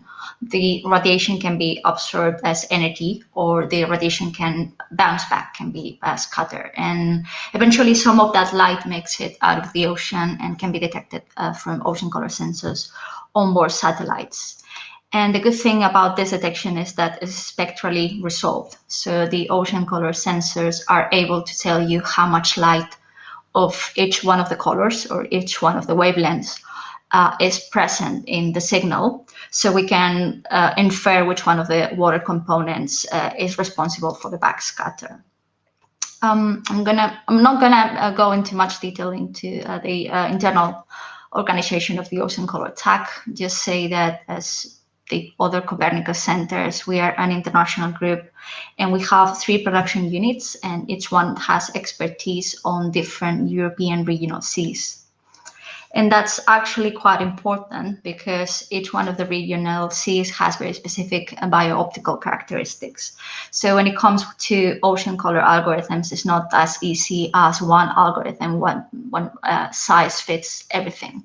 So for example, in here, I'm showing you different chlorophyll algorithms for the Mediterranean. So we have an algorithm called OC4B4, which is the standard chlorophyll algorithm, one of the standards globally. But what we have seen is that we would compare with in situ data, this algorithm systematically overestimates chlorophyll concentration. So we had to come up with a regional algorithm. That's the MED OC4, and that's the one that we use to produce the Copernicus Marine products. And it's the same for the Atlantic and the Arctic and the Baltic. So each one of those have a regional algorithm that's very specific to the characteristics of the sea. The work that we do in the ocean color TAC has 3 goals that are really clearly defined. The first one is product development. So that's to make sure that you have access to state-of-the-art data. The second one is product quality. So we want to guarantee that the data is the best possible quality, both upstream and downstream. And the third one is scientific exploitation of ocean color data to guarantee that the data we provide actually has an impact in science and in society. So what products do we provide? So as you can see, the ocean color catalog has 2 big components. The first one is the biological component, and we have chlorophyll, which can be detected from space, as we just mentioned, and we can use chlorophyll concentration as a proxy for phytoplankton concentration. And once you have phytoplankton, you can derive other quantities such as phytoplankton size clusters or primary production.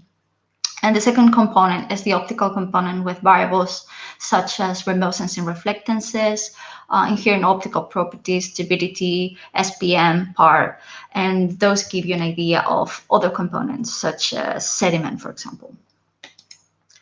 Ocean color products are available in 2 processing levels. So level 3 will give you a daily snapshot of a variable for a region. And for level 4, we aggregate data during a longer time period, so a week or a month, depending on the product. And for some of the products, we also fill in the gaps that appear naturally on the level 3 dataset using interpolation techniques. Our products are also available in 3 processing modes. You have NRT, or near real time. So those are available within a few hours of acquisition, and they are processed using predicted ancillary, so a climatology or a forecast, for example. We have then delay time, or DT, and those replace NRT files the day after acquisition. Exactly the same processing chain to produce those, but we use updated ancillary. So we use actual meteorological measurements for processing these. And last, we have the reprocessed datasets, or REP. These use the best possible ancillary, of course, but these also include all the data streams from all the ocean color sensors available for one period, which are all aggregated together to provide maximum coverage.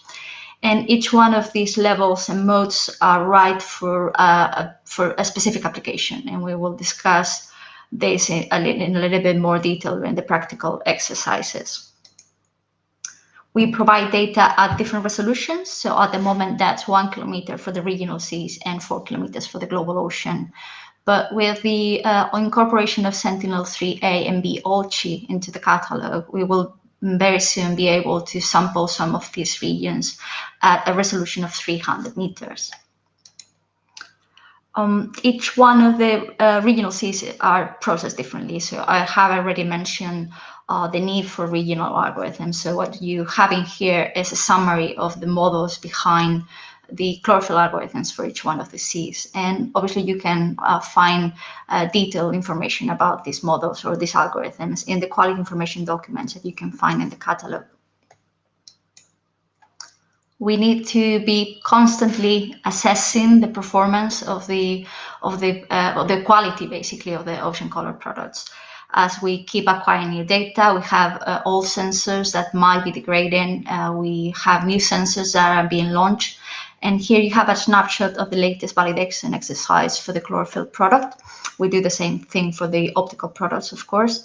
And we do this every time there's a major change in the data stream. So this is usually associated with the release of a reprocessed data set.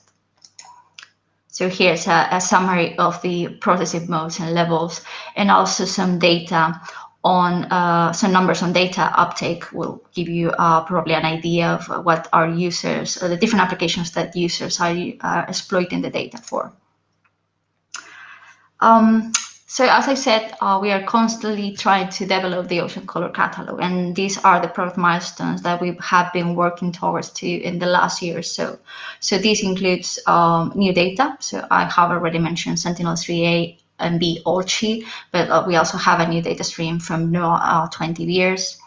We are planning or have been working towards improvements to the existing products in terms of resolution, regional algorithms, and data aggregation.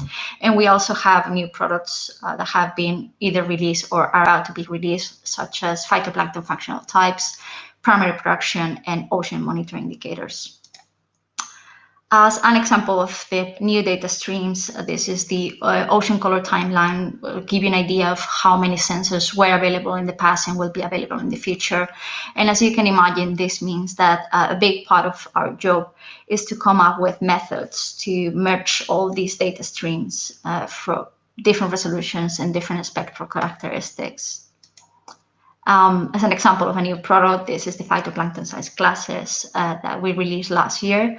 And here we use satellite chlorophyll and sea surface temperature to derive the specific chlorophyll concentrations for each one of those phytoplankton classes.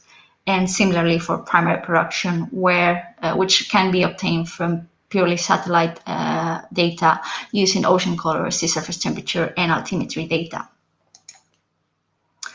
To facilitate the exploitation of the ocean color products, 3 years ago, we started to develop a suite of ocean monitoring indicators from key biogeochemical variables. Fabrice has already mentioned these, and we think those variables are representative of the status of the marine ecosystem. So ocean color monitoring indicators at the moment contain time series, anomaly maps, and trend maps for both the global and the regional seas. So here is an example of the OMI time series for the North Atlantic. As you can see, as you know, the North Atlantic has a strong seasonality, so we can derive a seasonal cycle that we can subtract from the observations, and then we can obtain a deseasonalized time series, which you can see in green in the figure, and then we fit that to linear regression and obtain a trend for the past 20 years, which you can see in blue. And we will derive a really simplified version of this plot during part 2 of the Ocean Color Practical. We will also have time to discuss climatologies and anomalies during the practical session. So here I've included an example of the Atlantic, so the regional and the global ocean anomaly map for 2019. So you have positive anomalies in red, negative anomalies in blue. Positive anomalies mean that the chlorophyll in 2019 was on average higher than the norm, higher than the climatology, and obviously the negative anomalies mean the opposite. And finally, an example of the global trends.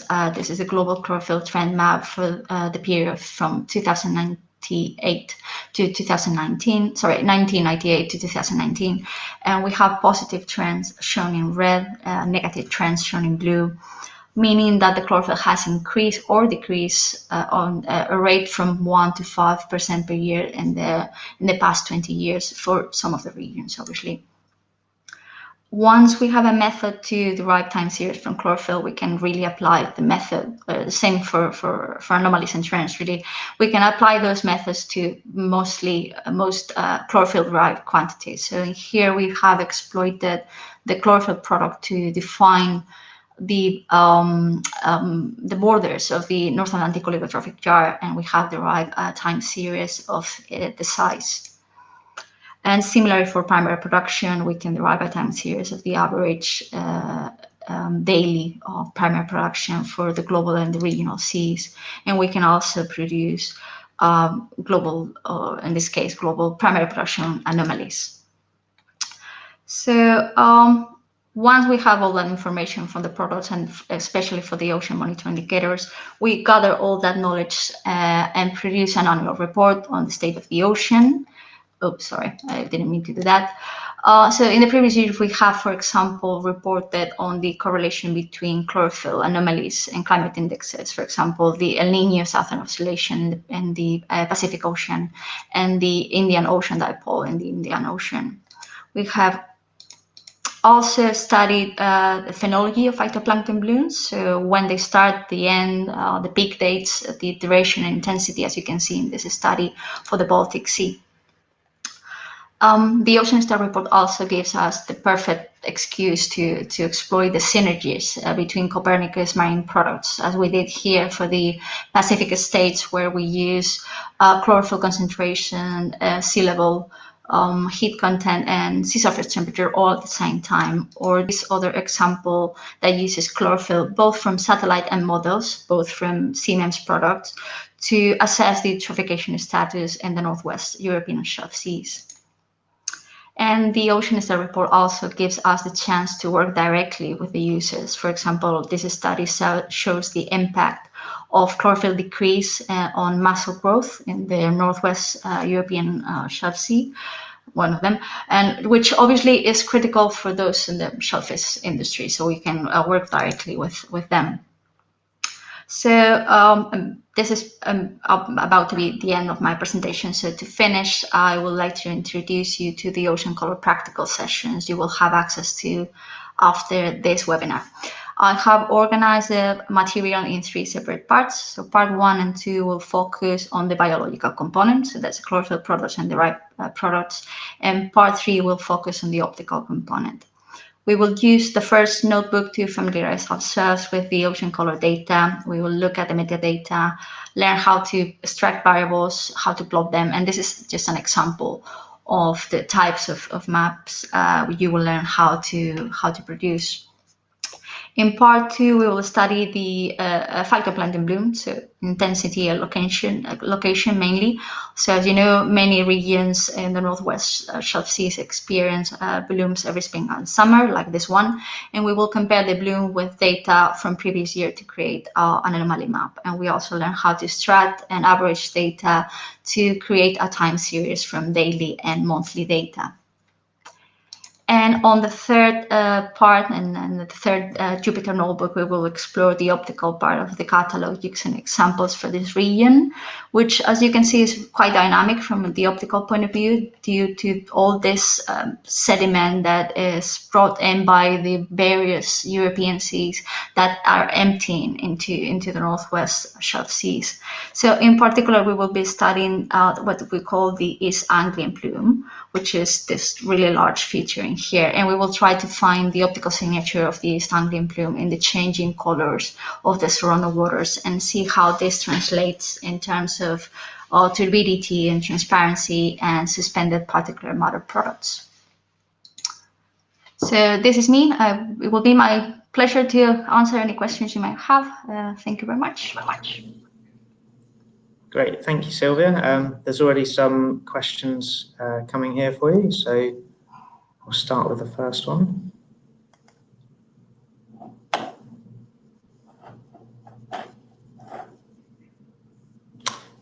So, because of the ocean colour derived from different sensors, how is the atmospheric and sun glint correction done?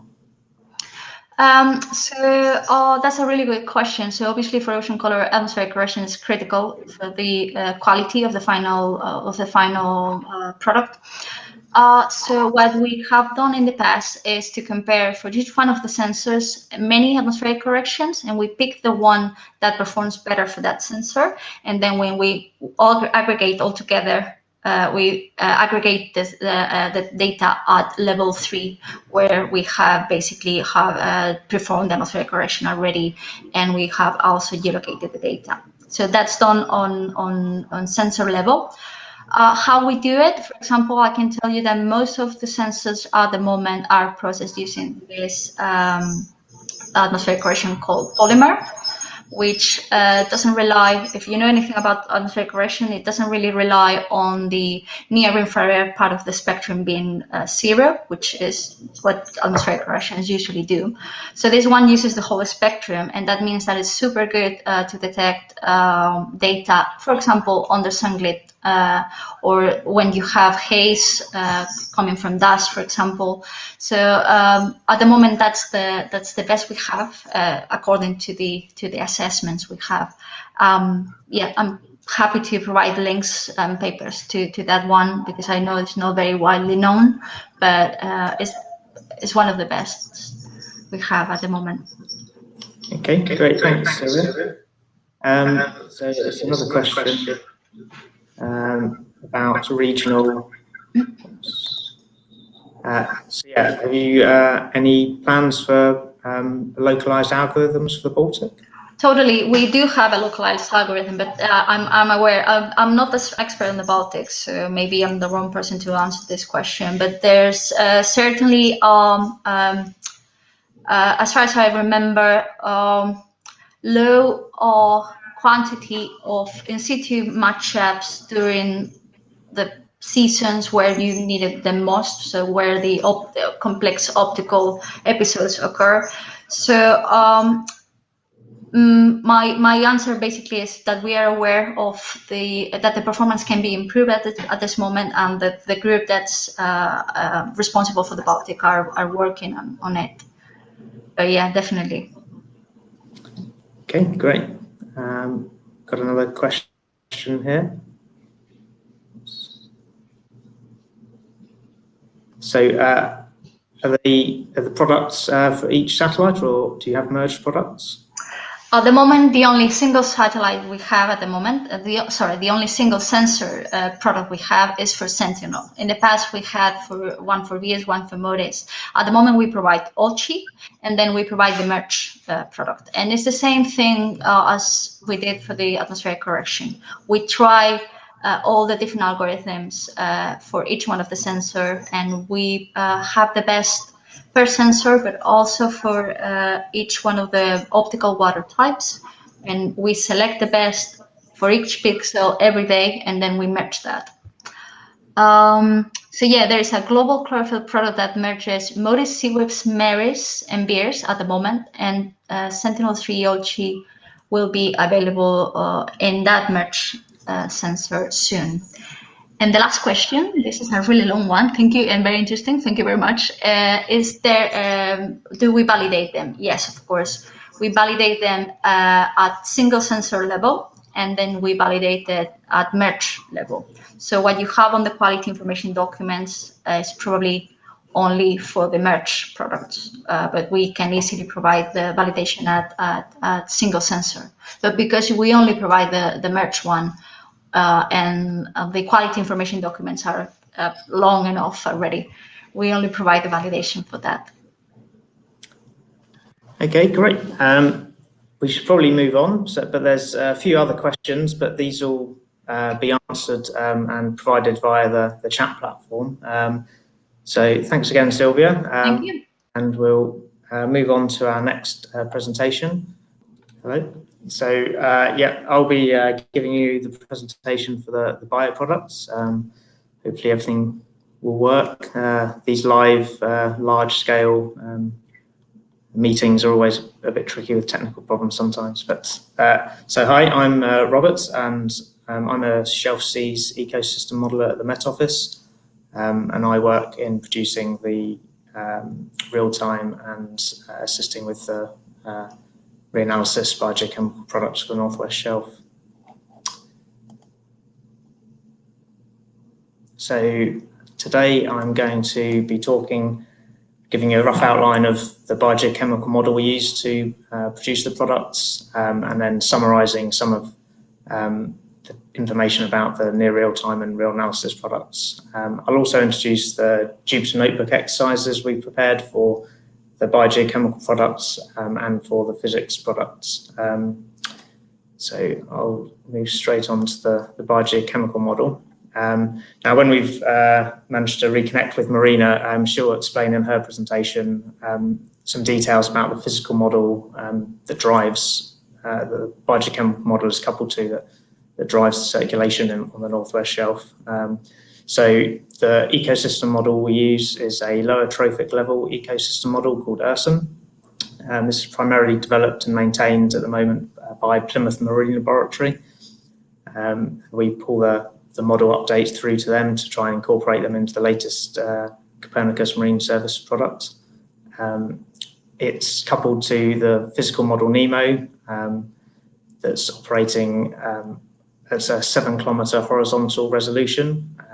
We produce output on 24 vertical levels for Copernicus.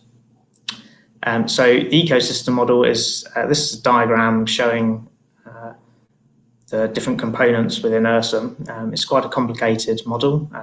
We have 4 functional types of phytoplankton. We also have a fully resolved benthic model, as well as a carbonate system that gives us the outputs for our PCO2 and pH products.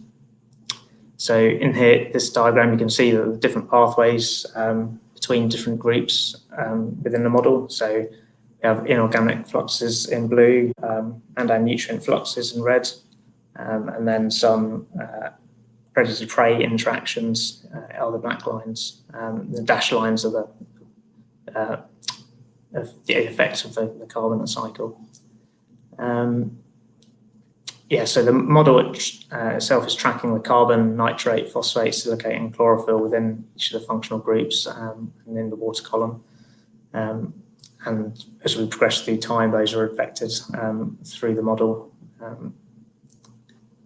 And we have a fully dynamic stoichiometry, so there's a flexibility for each of the phytoplankton groups to adapt to their environment to some degree, so they're not constrained by very strict nutrients availability.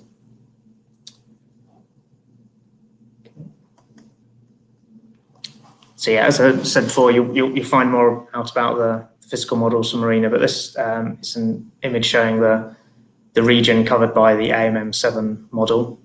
So we've got Iceland in the northwest corner here, and Norway in the northeast, and sort of coming down part of the way down the coast of Portugal.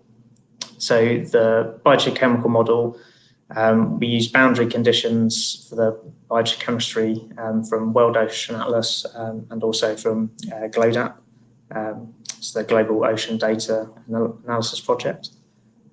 We also have nitrogen deposition from EMAP datasets, and we use a Baltic boundary condition that's fixed or variable with salinity. We also have river inputs that are climatological, so the freshwater and balanced nutrients. That's a daily climatology. And we assimilate chlorophyll into the model. So the model is run, and then we compare the model output to a satellite product, and then run the model again, nudging the chlorophyll and phytoplankton towards the state in the satellite.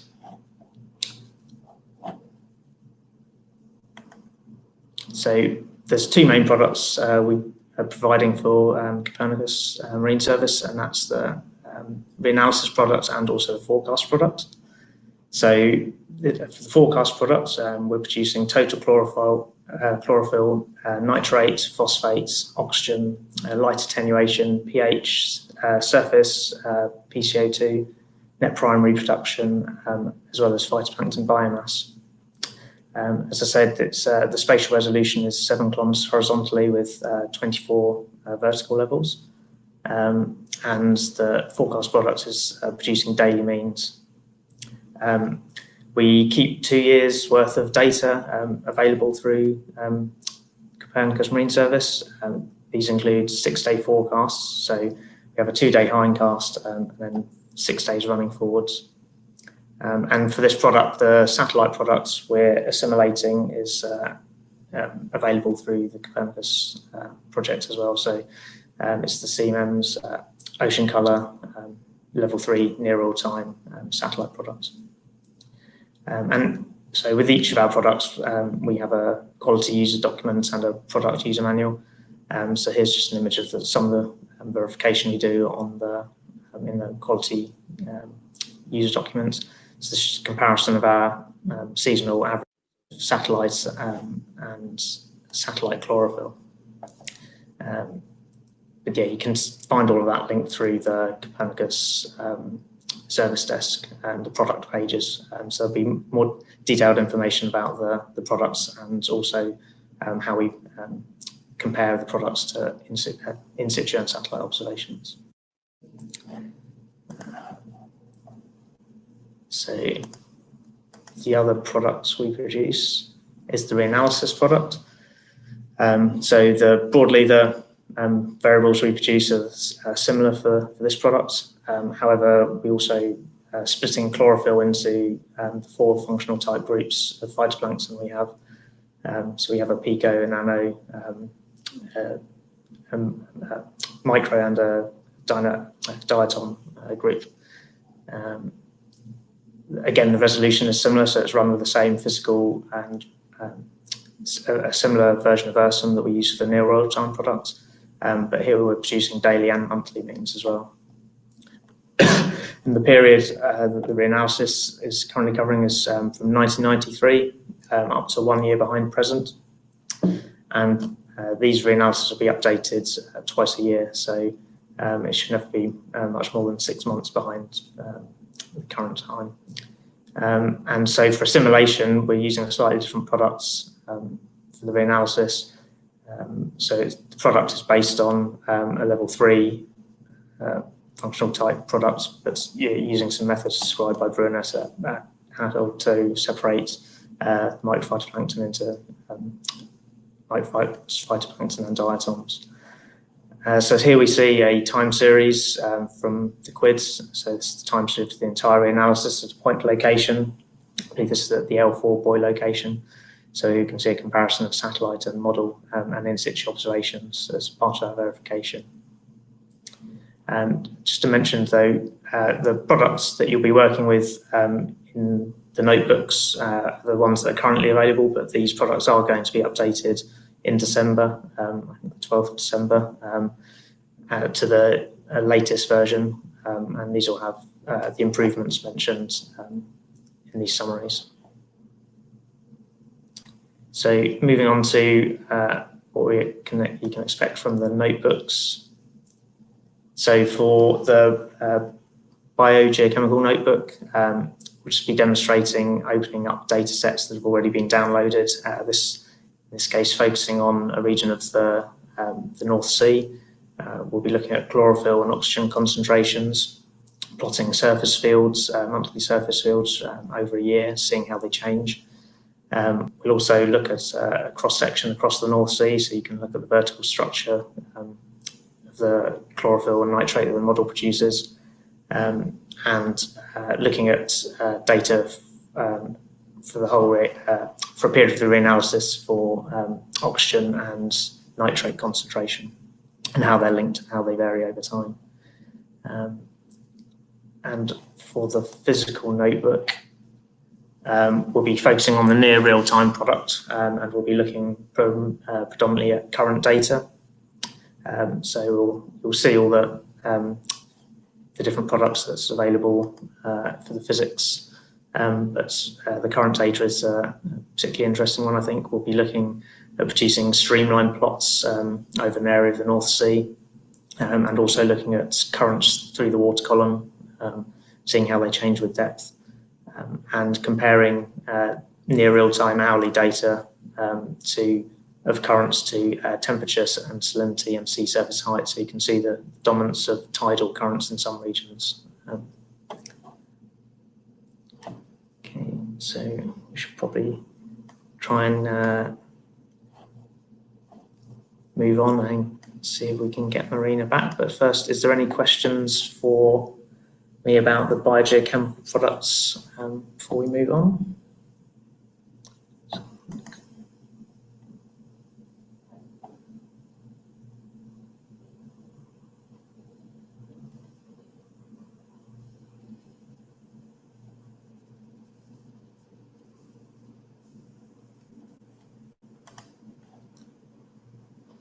Okay, will mixed layer depth be included in the near future? So they'll be included with the physical products. I'm not sure if Marina is available on the chat. I don't know about timeline.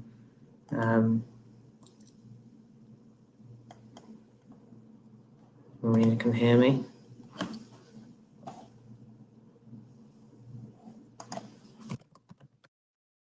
Hello? With Marina? Okay. Rob, can you hear me? Yes, I can. Perfect. You can? Okay, so I can answer the question. For mixed layer depth is already available in the catalog from both the real-time and the reanalysis physical products at 1.5 kilometers and 7 kilometers. Thank you. And it is available as a daily mean, but starting from the December release for the real-time product at 1.5 kilometers, is going to be available also as hourly product, since there is a high variability due to tides in our area.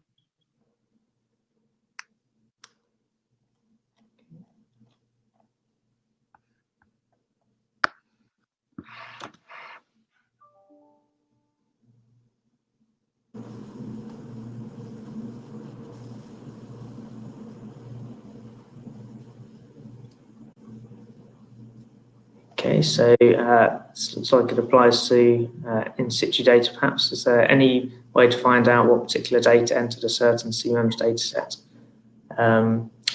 So, yeah, I think this is answered already in the in situ tag, but there are identifiers for the in situ observations, I believe. At the moment, we have no question. Okay. We can move to the presentation of Marina. Yep. Okay. So we'll move on to Marina's presentation about the physical products for the Northwest Shelf. Marina, as I mentioned earlier, is the manager of the Shelf Seas team forecasting team at the Met Office. So over to you, Marine. Thank you very much, Rob. So sorry for everyone, so I will take my video off because I'm trying to minimize all the possible failures, since today I have already had enough of issues. So sorry about the delay, but so I can start with my presentation. And I wanted to stress the point that all the products that are in the catalog now are continuously and regularly updated, adding new products and improving the product accuracy. And there will be an important update for all the Norway Shelf modeling products the next 15th December, and some of the information that we are giving in this presentation are related to the new products that are not available yet, but will be in the, something like 1 month. So the area we are focusing on for the products is the shelf seas, that, as you can see from this picture, has predominantly is shallow and is highly tided. So you can see this is the bathymetry in the picture, and so most of the shelf domain that is highlighted by the brown greenish color in the picture is covering the model domain, but we extend also in the open ocean. This is because we need to properly resolve the exchange at the shelf break that are really important for the dynamics on shelf. And so we are delivering products at, as I already mentioned, 1.5 kilometers and 7 kilometers of resolution. And here I build up a summary table with all the products, also biochemistry and wave, trying to clarify what is available at what resolution. For the physics, so we have products at both resolution 1.5 and 7 kilometers. So the reanalysis is 7 kilometers, and the physical products for forecast is 1.5 kilometers, but we still deliver also the previous version at 7 kilometers for the real time, because it's the system that is forcing the biochemistry. And the core model that we are using for physics is NEMO. Then please, Vincent, if you can start the animation.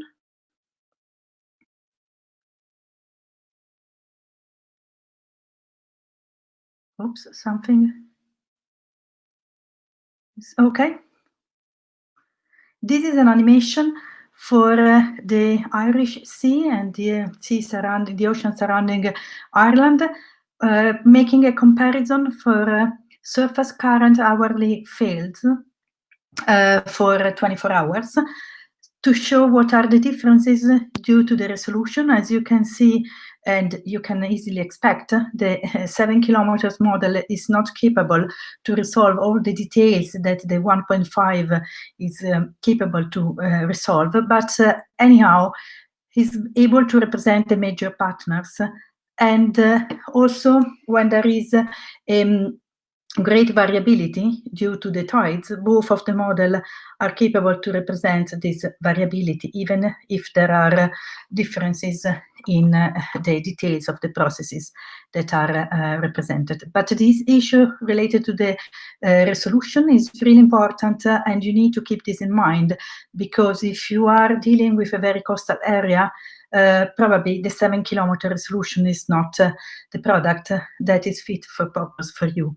And so it's really important as users to understand if the product that you are using is the one you need for your application. And you can always contact the service desk for asking for more clarification.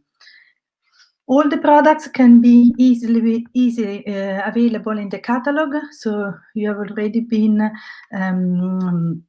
guided through the catalog. And so if you select the European Northwest Shelf seas for the regional domain, you will get the list of all the products. Here there is a full list with all the names of the products. So I don't think that, so I wanted to put it here just to give you an idea of what are our products, but then I will go into details on what are the characteristics of the physical products for the forecast that we are delivering. So the variables that are available are sea surface height, mixed layer depth, temperature, salinity, horizontal velocity, and bottom temperature. The vertical resolution is at 33 standard depths, and I think that there was a question on the vertical levels in the chat.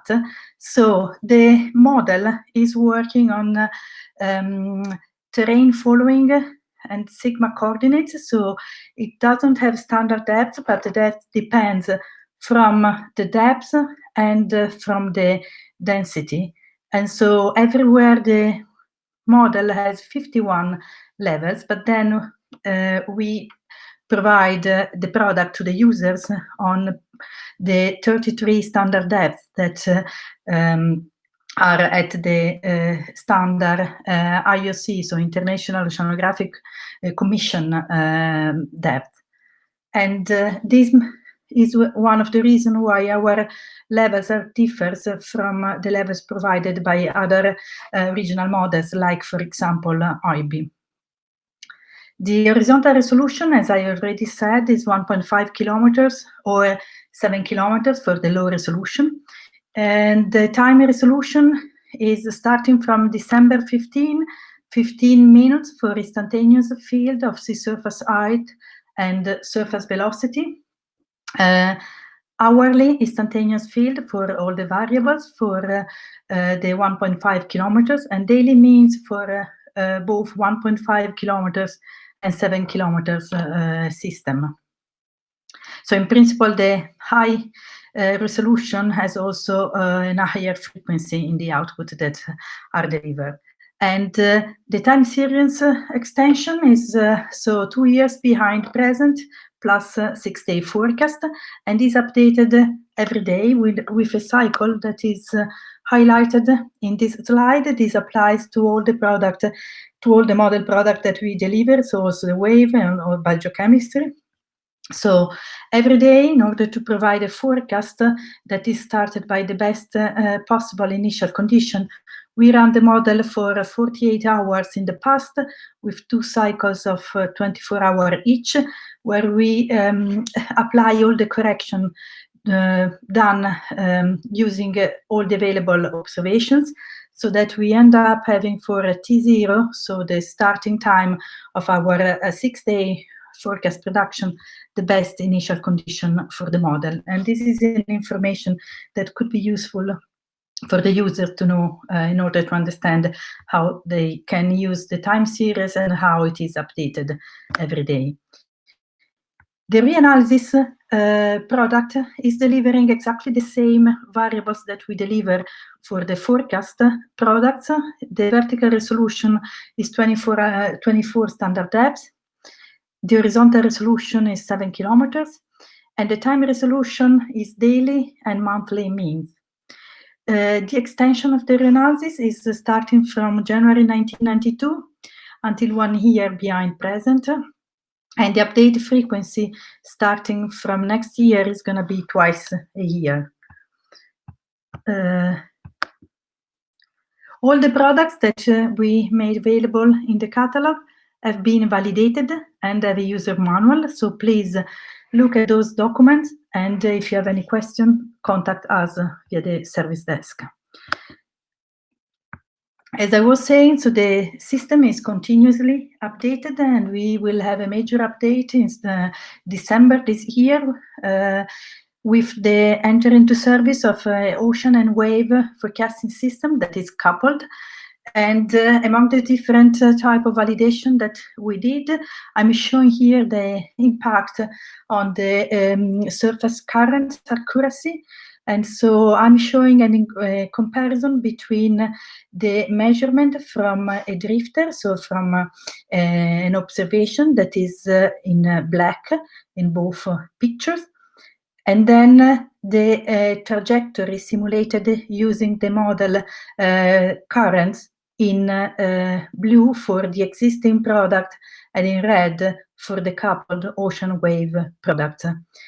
As you can see in both cases, so on the panel of the left is we are on shelf and we are at the surface out of the Irish coast, and we can see that coupling the ocean and the wave, we are improving the prediction of the trajectory because it's more similar to the black line that is the observation. And the same happens also in the other example that is off of the coast of Scotland for a drifter that is at depth of 15 meters.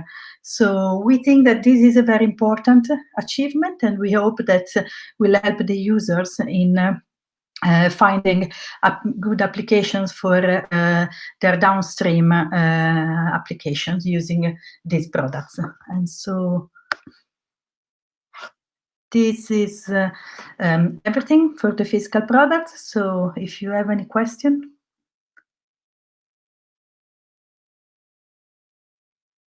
We'll just have one question for now so we can move on to our last talk. So this question is using output from the higher resolution model always favorable? Are the high and low resolution models compared to observations to validate where significant improvements are made, or the lower resolution model performs better? Yeah, so both, as I was saying, so the system is validated, and in the quality information document for the high resolution product, there is an intercomparison between the low and the high resolution system. And most of the time, the high resolution system has better accuracy than the low resolution system. And so you can find all the details. So it depends also from which variable you are looking for. So usually, if you are looking into details in a small area for model data at very high frequency, the high resolution model is the best product for you. Instead, if you are looking at regional means over a long time period, the low resolution could be a very good product for you. Also because the data volume is much less and could be much easier to handle. Okay, great. Thanks, Marina. So there are some other questions, but we'll answer all of the questions offline just because we are a little bit running over with our time. We'll move to our last presentation by Nieves Valiente, talking about waves and her role as an ocean wave scientist at the Met Office. So over to you, Nieves.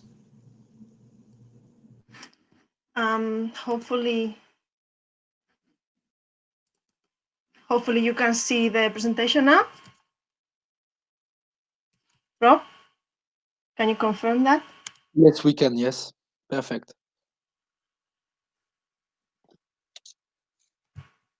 Perfect. We can see the presentation. Sorry? We can see it. Yeah. Okay. Sorry, I couldn't hear. Okay, so well, my name is Nieves, and I will briefly introduce the wave model products that you can find in the catalog. Plus, I will give a very brief intro on the Jupyter notebooks. So these are the topics I will cover with the talk. First, I will describe what the wave products that you can find in the Copernicus Marine Service catalog. I will briefly describe the system, and then I will give a user example on how to use this product. And I finalize with the Jupyter notebooks. So for the wave products, we have two main products, which are the analysis forecast, or O14, and the analysis O15. These both products are provided on the same grid as the physical bio products. For the case of the wave forecast, we provide 1 day of analysis plus 6 days of forecast every day. The resolution is 1.5 kilometers and the temporal resolution is hourly. this is updated once a day. For the case of the reanalysis product, this is a quite unique data set. We have almost 40 years of wave hindcast with a spatial resolution of 1.5 kilometers. The period that is covered until now is from 1980s to 2019 with the 3-hourly temporal resolution. And this will be updated, I think, like following Marina's talk twice a year since from next year. So for the first wave product, the analysis and forecast of 6 days every day. The model is forced by 9 kilometers ECMWF winds at 3-hourly resolution and 1.5 kilometers AM15 surface currents at hourly resolution. The current fields are passed as part of a two-way coupling ocean wave. This will be implemented from December. The model is nested one way with lateral boundary conditions supplied from a 25-kilometer global wave model from the Met Office. And this data is produced daily, as I mentioned before. The variables contained in the model output are significant wave height, period, and direction, like normal variables for total wave spectra, and wind waves plus primary and secondary swell components. Here you can see a schematic representation of partitioning applied to a complex wave spectrum described using energy contours on a frequency direction plot. In the example, the 15 knots easterly winds that are represented by the barb symbol here force the growth of the westward propagating wind waves, while southerly and northerly crossing swells are also present. So remember that the analysis data includes one analysis day plus 6 days of forecast. But what do we mean by 1 day of hindcast or analysis? Essentially, we apply analyzed wind and surface current data to the wave model in order that the model is forced by the best available descriptions of atmosphere and ocean. So in other words, is with data simulation. In order to validate the model, we have run a hindcast validation experiments of 2 years. Here you can see a scatter quantile, and statistics data for significant wave height, comparison versus open waters altimeter data in the right, and versus coastal in situ observations on the left. The QQ plots show an excellent agreement between the model and observed sample up to the 0.1 percentile, which are values over 10 meters, where we see a small underprediction. If we check the bias, we see a small underprediction bias of 70 centimeters against the altimeter. However, if we review the QQ data for the in situ comparison, this suggests that the lower overall bias is a result of compensating errors with a small overprediction for wave heights and underprediction above 4 meters, more or less. The QQ plot for coastal waters indicates that bias is generally negligible through the significant wave height range, although the upper percentiles show a tendency for the model to overpredict the upper tail. The second product is quite a unique data set, as I mentioned. This is the analysis product. This is 38 years of wave analysis data. The product is forced using 30 kilometers ERA 5 analysis winds. In the absence of AM15 based physical ocean reanalysis, surface currents and depth varying effects are not included in this version of the wave hindcasts. So you should bear that in mind. The model is nested one way with lateral boundary conditions supplied from the 25 kilometers Met Office global wave model hindcast. And the variables supplied are the same ones than for the analysis forecast product.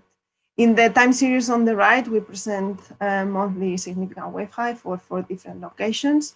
From top to bottom, we have northwest approaches, southwest approaches, north and southern North Sea. In this time series, the larger summer-winter variability in the Atlantic part of the model is very clear. The southwest approaches also shows a strong interannual variability in monthly mean wave height. And we can also see how largest waves are present in the northwest approaches, as this is the area that is more exposed to big swells coming from the Atlantic. And then, well, obviously HS is less than half in the South Seas. So the model to produce the reanalysis data was validated for 2 years again, from January 2016 to December 2017. Here you can see again the scattered quantile and statistics for significant wave height versus open water observations and coastal in situ observations. The QQ plots for open water shows again an excellent agreement between the model and observed sample up to the 99.9 percentile of the upper tail. For the case of the coastal waters, bias is of a similar order to the open waters altimeter data. However, the QQ plot shows a significant underprediction for significant wave heights over 2.5 approximately. Scatter index in the coastal waters actually is increased compared to the open waters, which is kind of expected due to the increasing complexity of processes that the model needs to represent in the near coastal zone. So basically what this essentially means is that you should be cautious when using data in coastal regions that are subject to particularly strong tidal variations.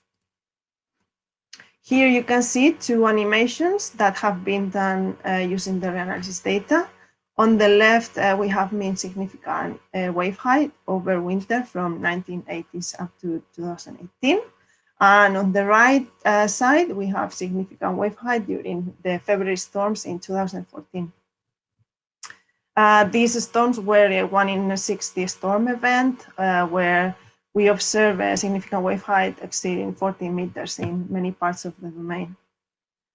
And then, yeah, I think that's this.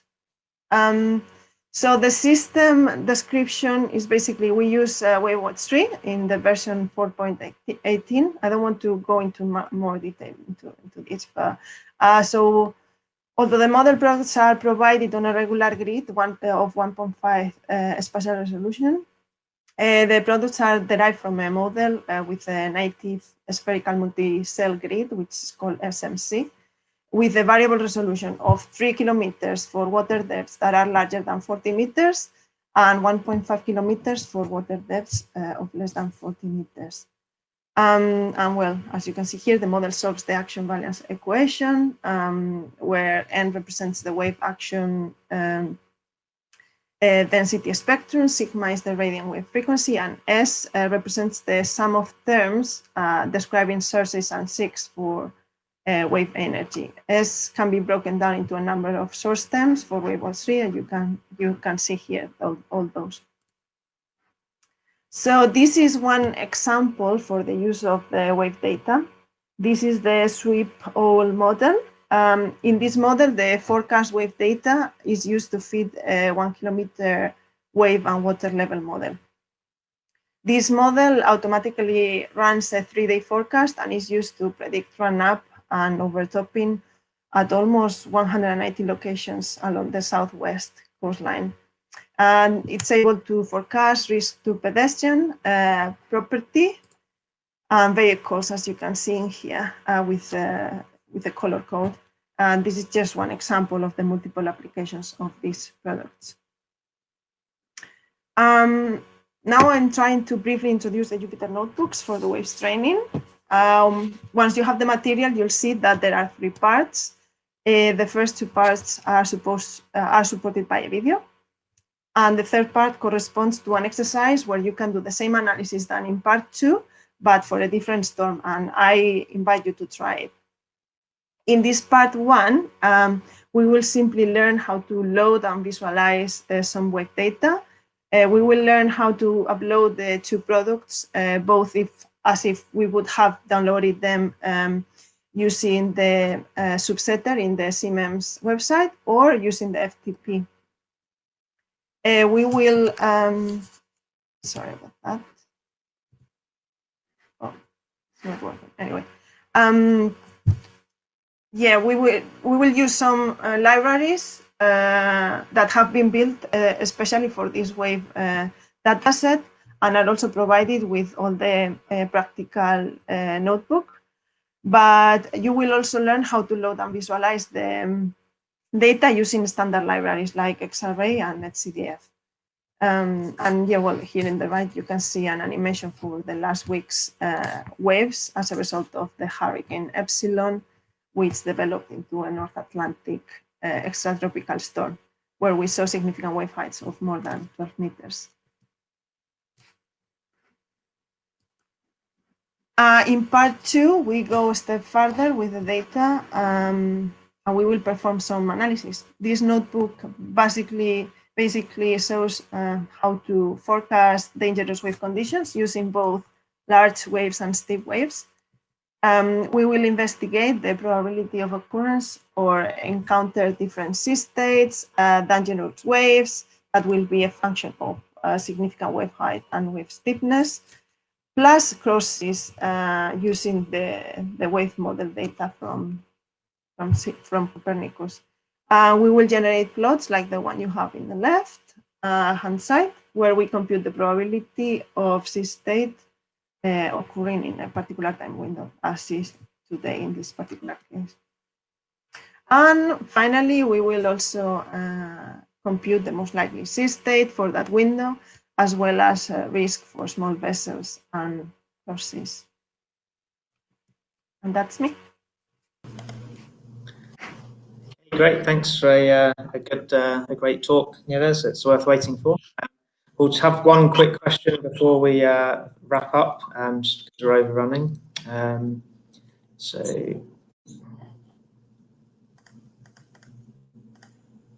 There's a question about difference with Era 5 wave models. What are the differences with the Era 5 wave models? I don't know if I can answer that question. I think we have some comparison, but I'm not quite sure how to answer that. Sorry about that. It's okay. Always answer these questions offline through the chat interface later. If we wrap up now, there'll be a survey as well at the end. Thanks again to all the presenters for the products. And Fabrice, I think has something to sum up. Yes, Rob, thank you very much for this moderation. Thank you, Nieves. Thank you to all the speakers for this fruitful workshop, I hope, for all the attendees. It's time to end this workshop. Just two last information I want to share with you. This evening or tomorrow morning, at last, you will receive a summary email with all the links and with the credentials, login and password to access the Jupyter platform. Next meeting with you and all the speakers and the experts during the debriefing session. The debriefing session is scheduled for the 17th of November. So good luck for your practical homework. Stay tuned on the chat platform and have a nice evening. Thank you very much, Rob, and thank you to all the participants and speakers. Bye. Thanks. Bye.